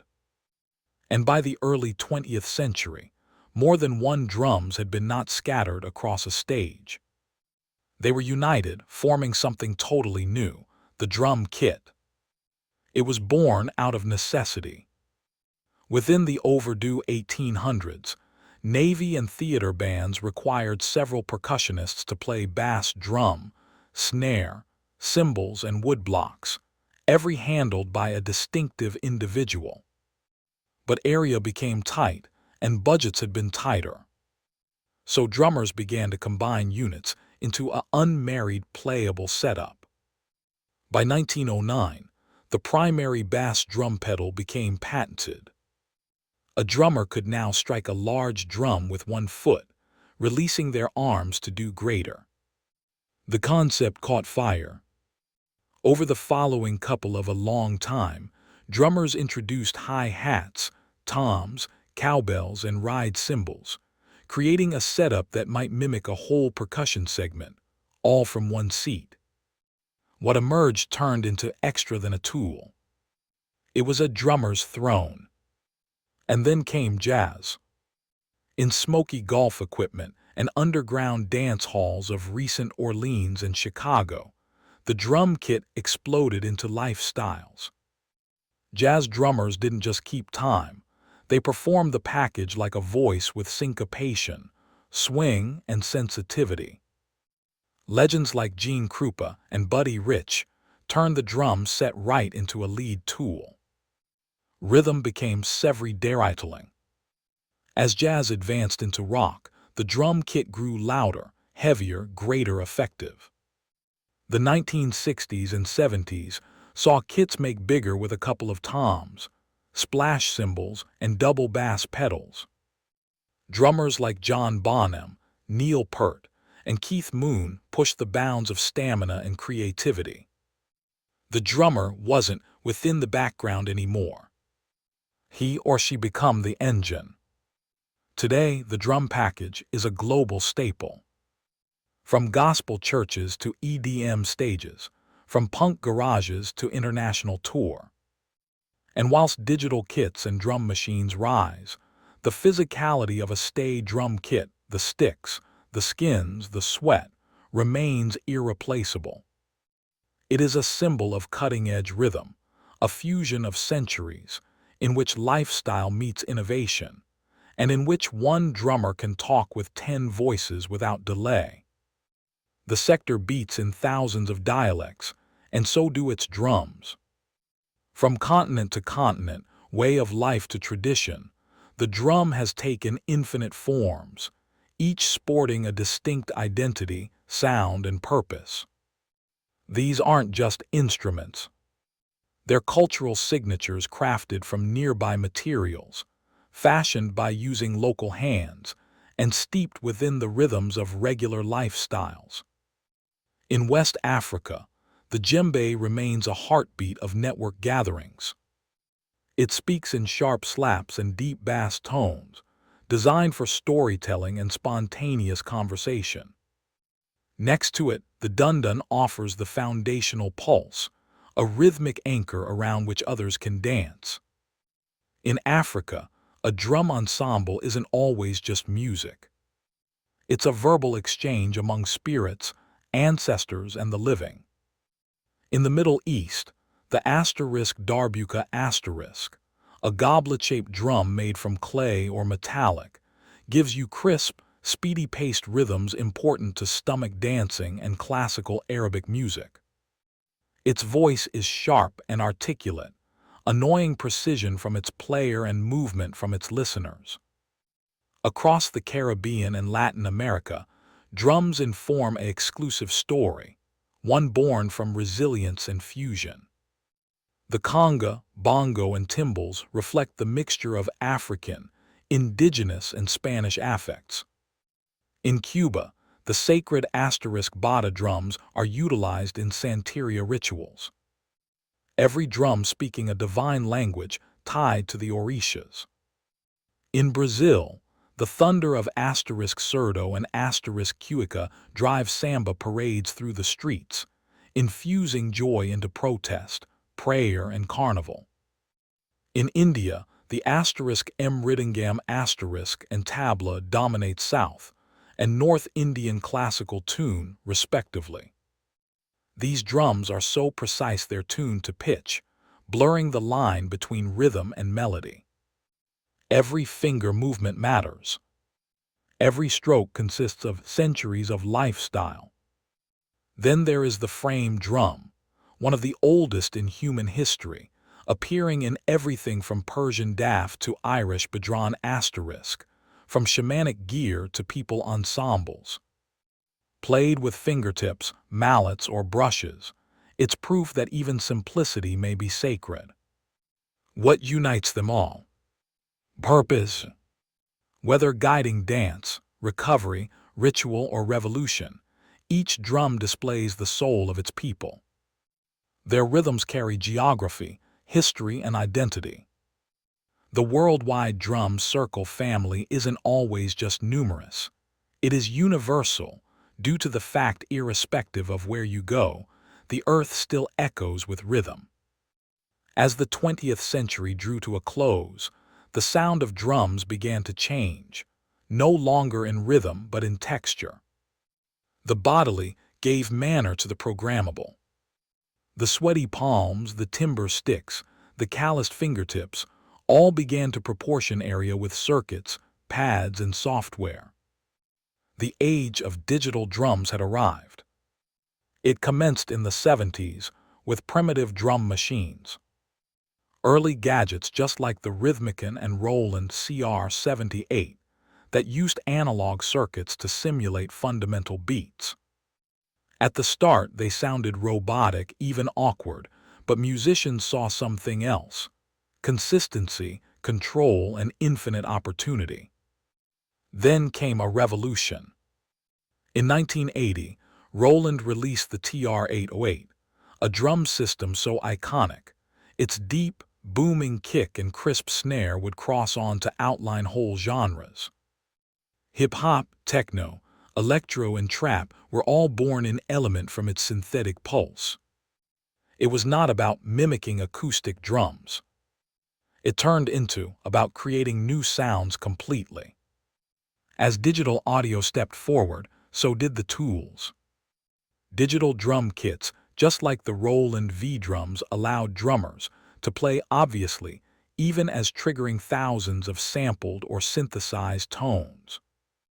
Artists could now rehearse silently, document without microphones, and switch drum kits with the click of a button. And with computer systems got here digital audio workstations, DAWs like Ableton, FL Studio, and Logic. Now anyone with a computer may want to build complex rhythms, layering kicks, snares, hi-hats, and sub-bass into vast sonic architectures. Finger drumming on MIDI pads have become an artwork form of its very own. Some feared this shift meant the dying of traditional drumming, a replacement of human feel with cold precision. However, that did not show up. As an alternative, hybridity emerged. Acoustic drummers began integrating triggers and samples into their kits. Manufacturers began layering human-performed drums with machine beats. The organic and the artificial located a groove together. Digital drums didn't erase the past. They reimagined it. And these days we stay in a world in which a single person in a bedroom can build rhythms once requiring whole orchestras, wherein ancient grooves from Africa, Asia, and the Americas can be sampled, twisted, and given new existence in neon-lit dance floors. The gear have modified, however the purpose remains the identical: to transport bodies, to shape time, to make silence speak. Across every generation, each empire, and each evolution and era, one thing has in no way changed. The drum remains our oldest and most enduring voice. From ancient fireplace circles to fashionable concert halls, from sacred rituals to digital dance floors, the drum has never been just about music. It's about connection to ourselves, to every other, to something larger. It's the pulse we all share. No longer metaphorically, literally. Due to the fact even earlier than we are born, nestled in the womb, the primary rhythm we ever listen is that of our mom's heart. Constant, safe, alive. And while life begins, we chase that rhythm forever. The drum has been our companion through joy and war, through worship and protest. It has marched beside kings and risen with rebels. It has echoed through temples and subway tunnels. It speaks in every language because it is a language, one which bypasses thought and speaks at once to the body, the bones, the blood. In moments of grief, we drum to mourn. In moments of ecstasy, we drum to have fun. And inside the quiet spaces in between, we drum to remember who we are. Nowadays, percussion keeps to conform. You may find handpan street musicians weaving new age rhythms on city corners. Indigenous groups keeping historical drumming traditions against all odds. Stadium drummers rallying crowds in unison. Children banging pots and pans with instinctual pleasure. Even artificial intelligence, is getting into rhythm. But no algorithm can mirror the human soul in the back of a single imperfect beat, because rhythm isn't always just counted, it is felt. And perhaps it really is why the drum has outlived empires and developments. Due to the fact deep down all of us crave the anchor of time, the shared pulse that tells us we are here together now. No matter how advanced our instruments become or how digital our experiences grow, there will always be something profoundly grounding about pores and skin on pores and skin, stick on conceal, hand on wooden, a beat, a breath, a beginning. The drum is not a relic of the past. It's miles a reminder that we were always supposed to transport in rhythm, to pay attention, to feel, to play. And as long as humanity endures, the drum will in no way be silent. Before NY became a woodland of glass and metal, it was an island of shadows, not forged by means of towers, but through church steeples and sloping rooftops. Within the early 1800s, the skyline barely existed. The metropolis clung to the southern tip of the island, a dense sprawl of brick townhouses, timber-framed stores, and mud-packed roads. Homes not often climbed past 5 or 6 stories, not due to the fact ambition turned into missing, however because gravity had the very last say. The taller the building, the more weight it carried, and with stone and brick, top got here at a steep price. The walls needed to be thicker at the lowest to support the higher stages, leaving less room inner and requiring extensive foundations. To build high was to construct heavy, and heavy didn't make economic sense. So the town grew horizontally, spreading northward along a grid that had been planned in 1811, one of the boldest urban blueprints of its time. However, underneath that grid, beneath the layers of cobblestone and soil, Long Island held a mystery weapon: bedrock. Deep, dense, and unwavering. The granite backbone that ran under the island could at some point support a number of the tallest systems in human history. But for now it lay quiet, untouched, waiting. Life in early NY was noisy but grounded. Commerce bustled inside the harbor, ships coated the piers, and horses clattered via narrow streets. The financial system grew, immigration surged, and the island swelled with electricity, but still the town hugged the ground. The sky remained untouched.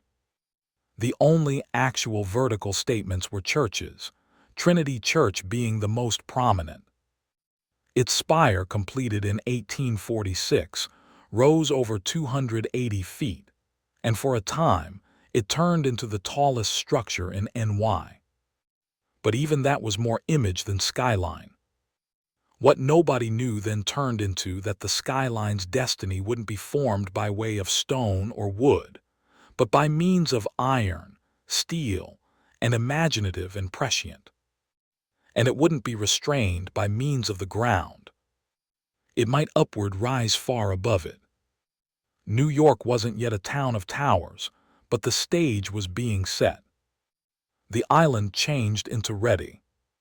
The dream was forming, and soon the skyline would begin to stretch. For hundreds of years, gravity became the greatest architect in Long Island. It kept homes brief, cities flat, and human ambition tethered to the earth.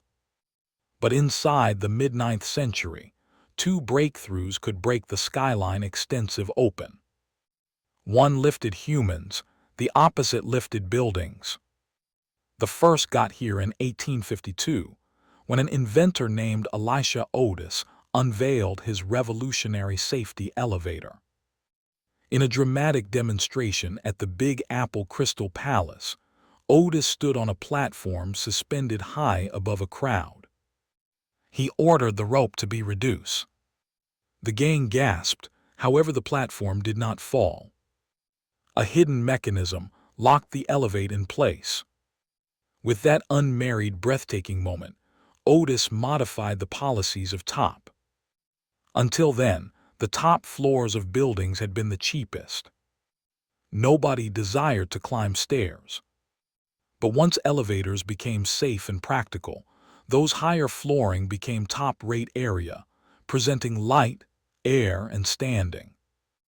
The vertical town all at once made economic sense. However, being able to flow humans upward wasn't sufficient.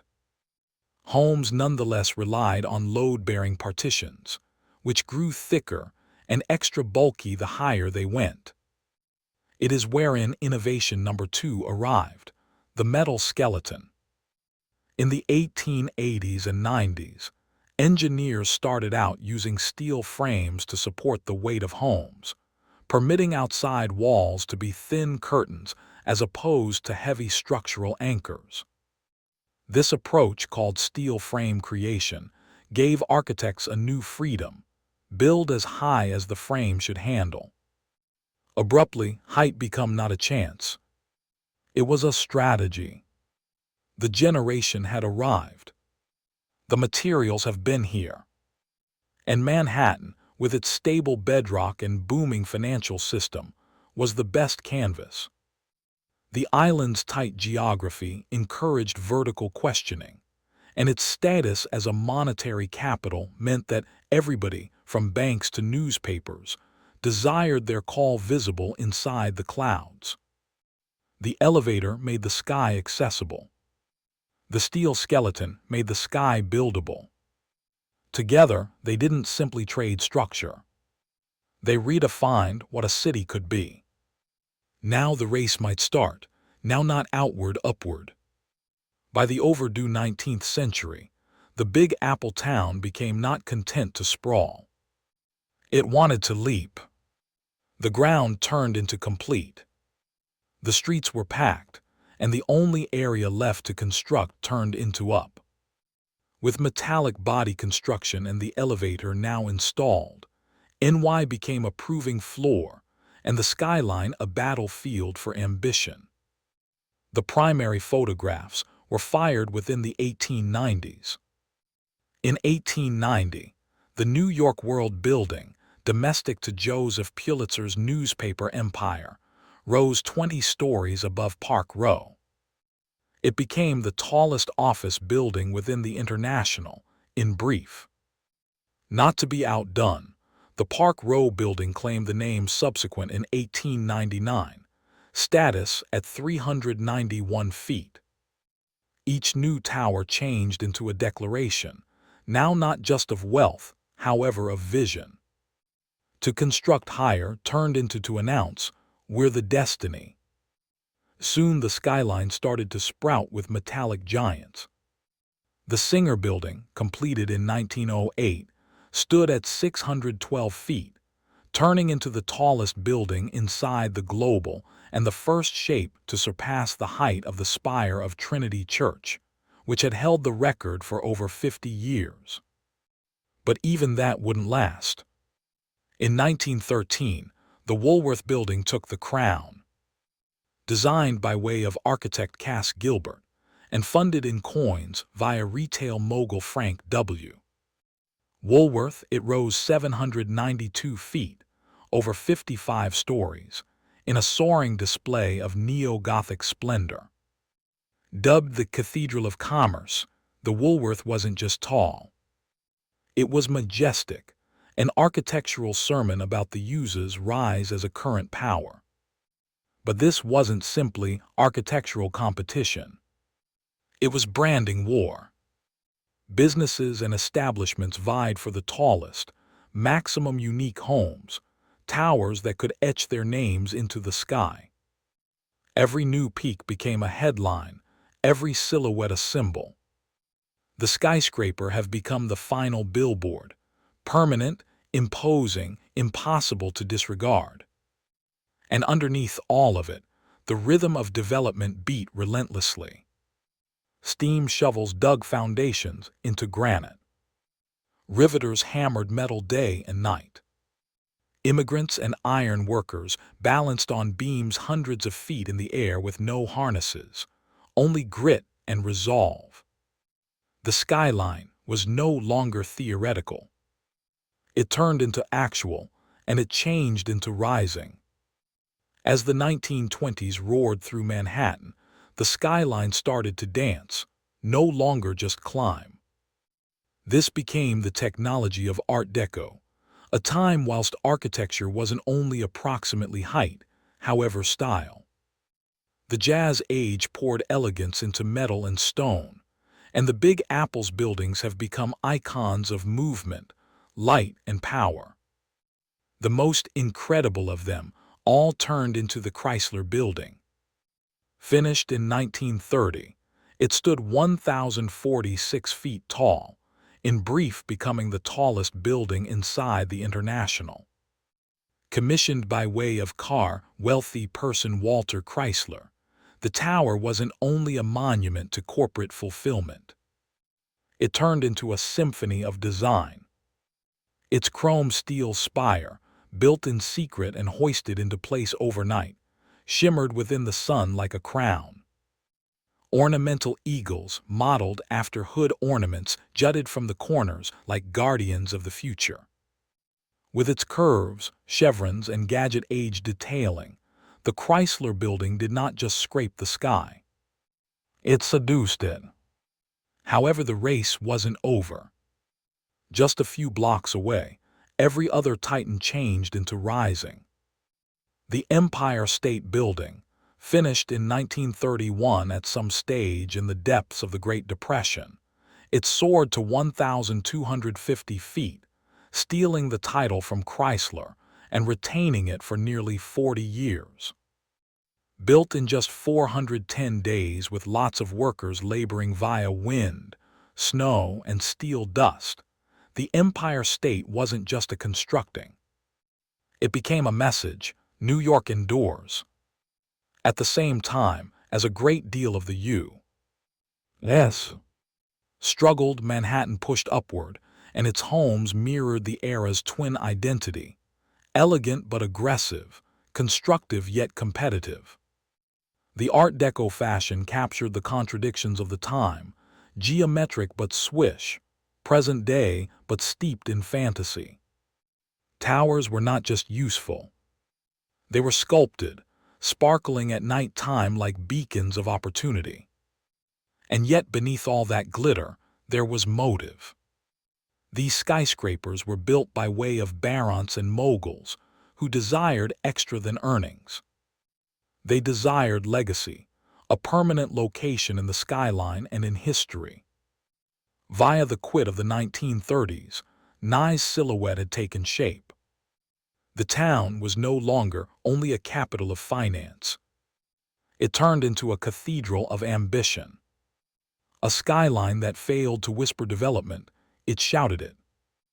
After international warfare Big Apple's skyline entered a brand new phase, one much less ornamental, extra corporate.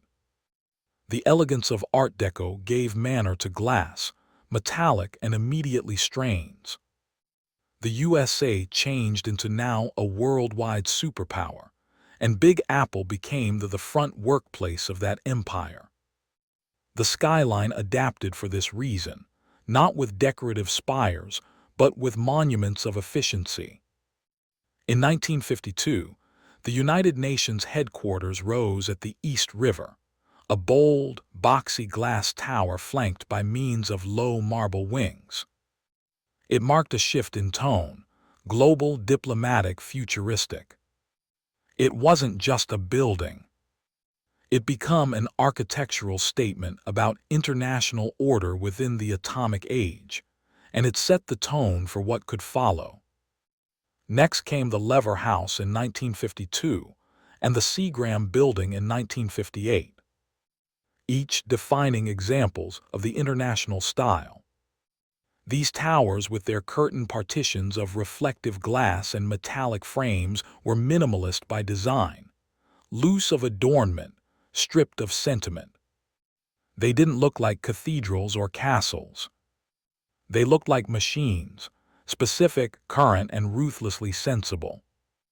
The Seagram Building, designed by means of Ludwig Mies van der Rohe, turned into especially influential. Its bronze-tinted glass, uniform grid, and open plaza introduced a new sort of urban presence, not to impress with prospers, but to mission order, field, and power. This changed into corporate architecture at its height, bloodless, stunning, and authoritative. As organizations boomed, so did the skyline. Midtown have become the hub for America's main groups: banks, media businesses, law firms. Those new skyscrapers didn't compete for splendor. They competed for square footage, for area, and for presence at the horizon. Long gone had been the soaring spires and gargoyles. Of their area stood reflected monoliths, nameless giants that pondered not just the clouds, however the aims of Wall Street. And yet of their silence and simplicity, those towers spoke volumes. They informed the tale of a country captivated with boom, precision, and modernity. They described the corporate era, shaping the appearance and sense of cities across the globe. But even amid all this glass and metallic, one aspect remained genuine. The skyline was still a symbol, only now it whispered power in preference to shouted splendor. Via the overdue 60s, Big Apple turned into already a vertical masterpiece. However, it nevertheless had room to dream bigger. That dream took shape on the southern tip of Long Island, where a couple of equal towers might quickly alter the skyline all the time. They have been bold, arguable, and unlike something the world had ever seen. They were the dual towers of the World Trade Center. Conceived as a hub for international commerce, the World Trade Center assignment turned into overseen by way of the Port Authority of recent York and New Jersey. Architect Minoru Yamasaki designed the buildings with a radical minimalist method: vertical lines, aluminum cladding, no setbacks. Every tower would upward rise over 1,360 feet, dwarfing every constructing before them. The ambition wasn't just architectural. It was ideological, an announcement of global connectivity, a new temple for capitalism. Production commenced in 1966. To make room, a whole community, Radio Row, became raised. The rules required a revolutionary approach to the slurry wall, allowing engineers to build deep into the soft riverbed whilst preserving again the Hudson. It was one of the most challenging engineering feats of its time. Whilst finished in 1973, the dual towers weren't universally loved. A few critics known as them sterile or boxy. Others mourned the lack of the ornate towers of the beyond. But to many, the towers were pure presence, bold, assured, and commanding. They failed to dance with the sky like the Chrysler. They did not taper like the Empire State.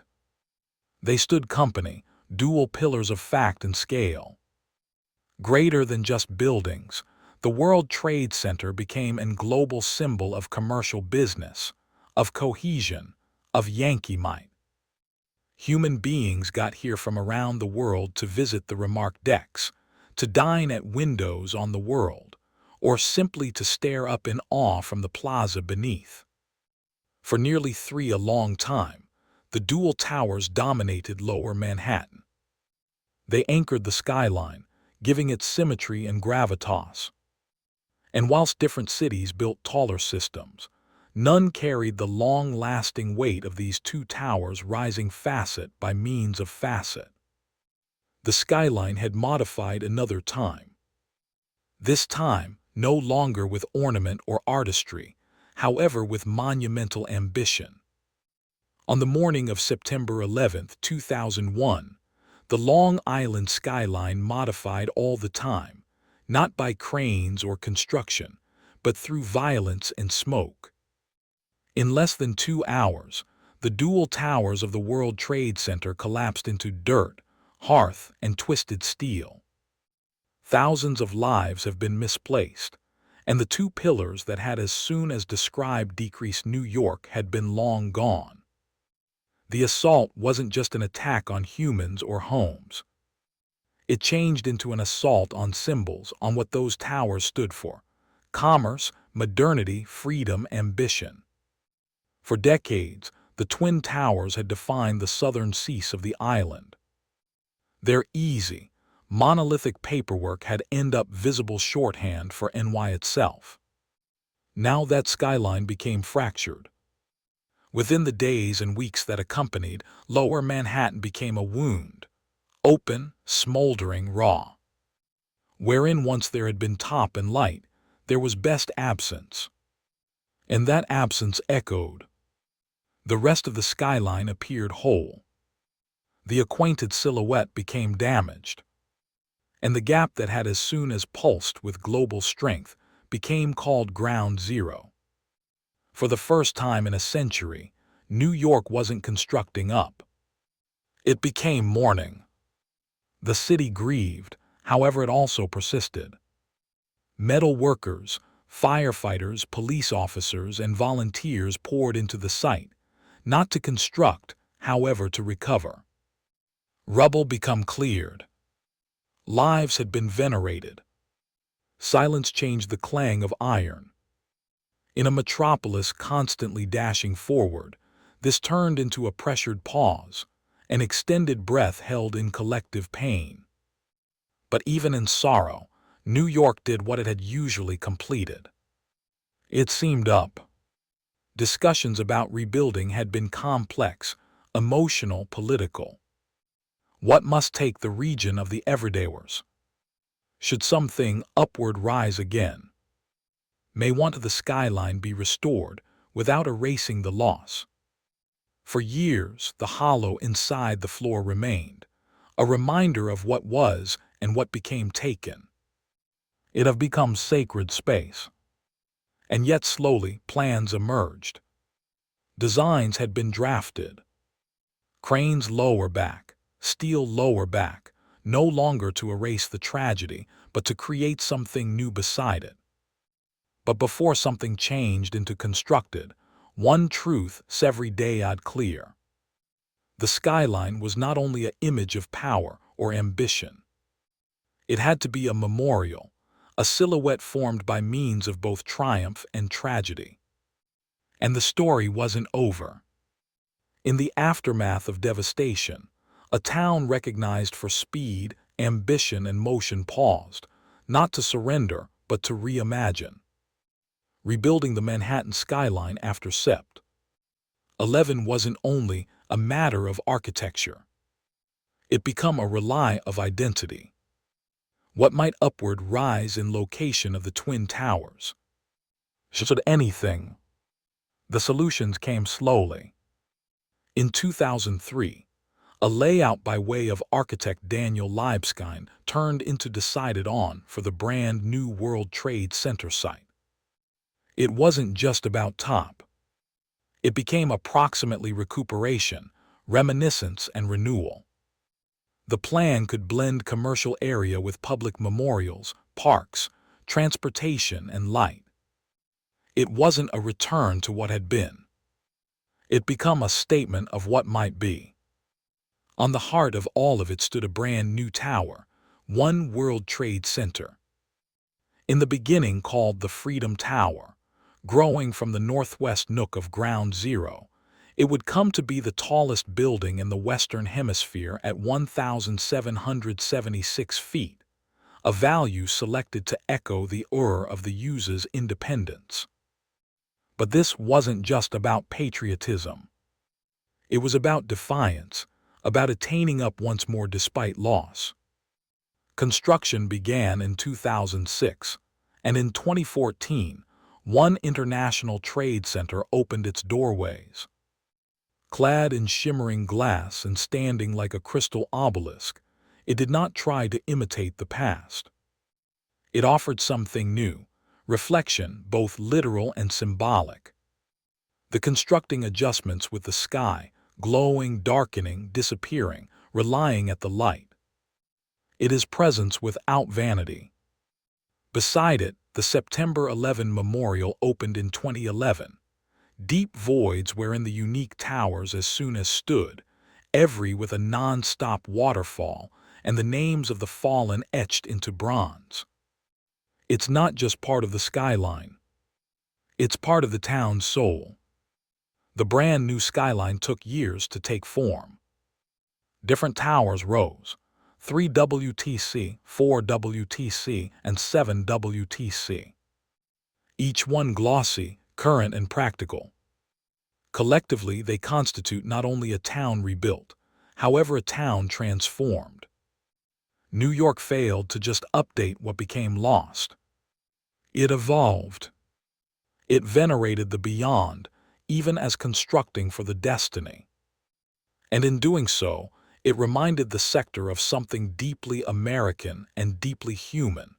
You may knock a town down, but you cannot maintain it from growing. These days, the Manhattan skyline is extra than a collection of homes.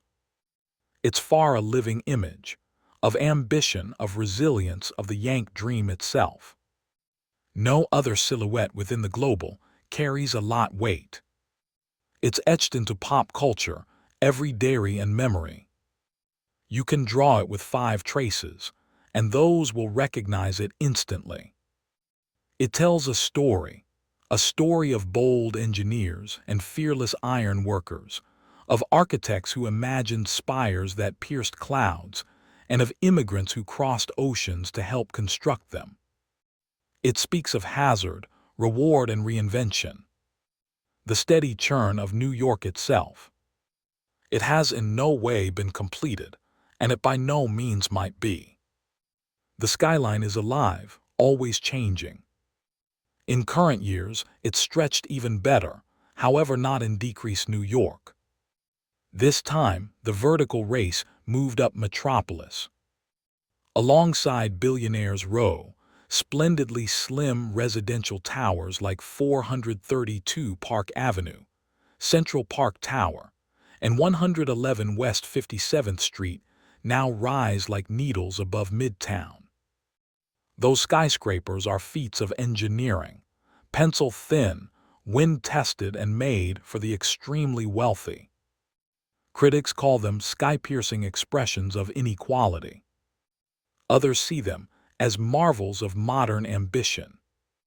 In the meantime, in Hudson Yards, an entirely new community has appeared with gleaming glass towers, public artwork, and corporate headquarters rising wherein rail yards once sprawled. The skyline now stretches farther west, evolving with the town's changing needs and goals. But even as it grows, the skyline holds its beyond tightly. The Empire State Building still glows at night. The Chrysler still gleams at sunrise. And One World Trade Center stands solemn and proud. The skyline recollects what came before, even because it reaches for what is next. Extra than any monument or statue, it's miles the skyline that defines New York, not just in shape, but in meaning.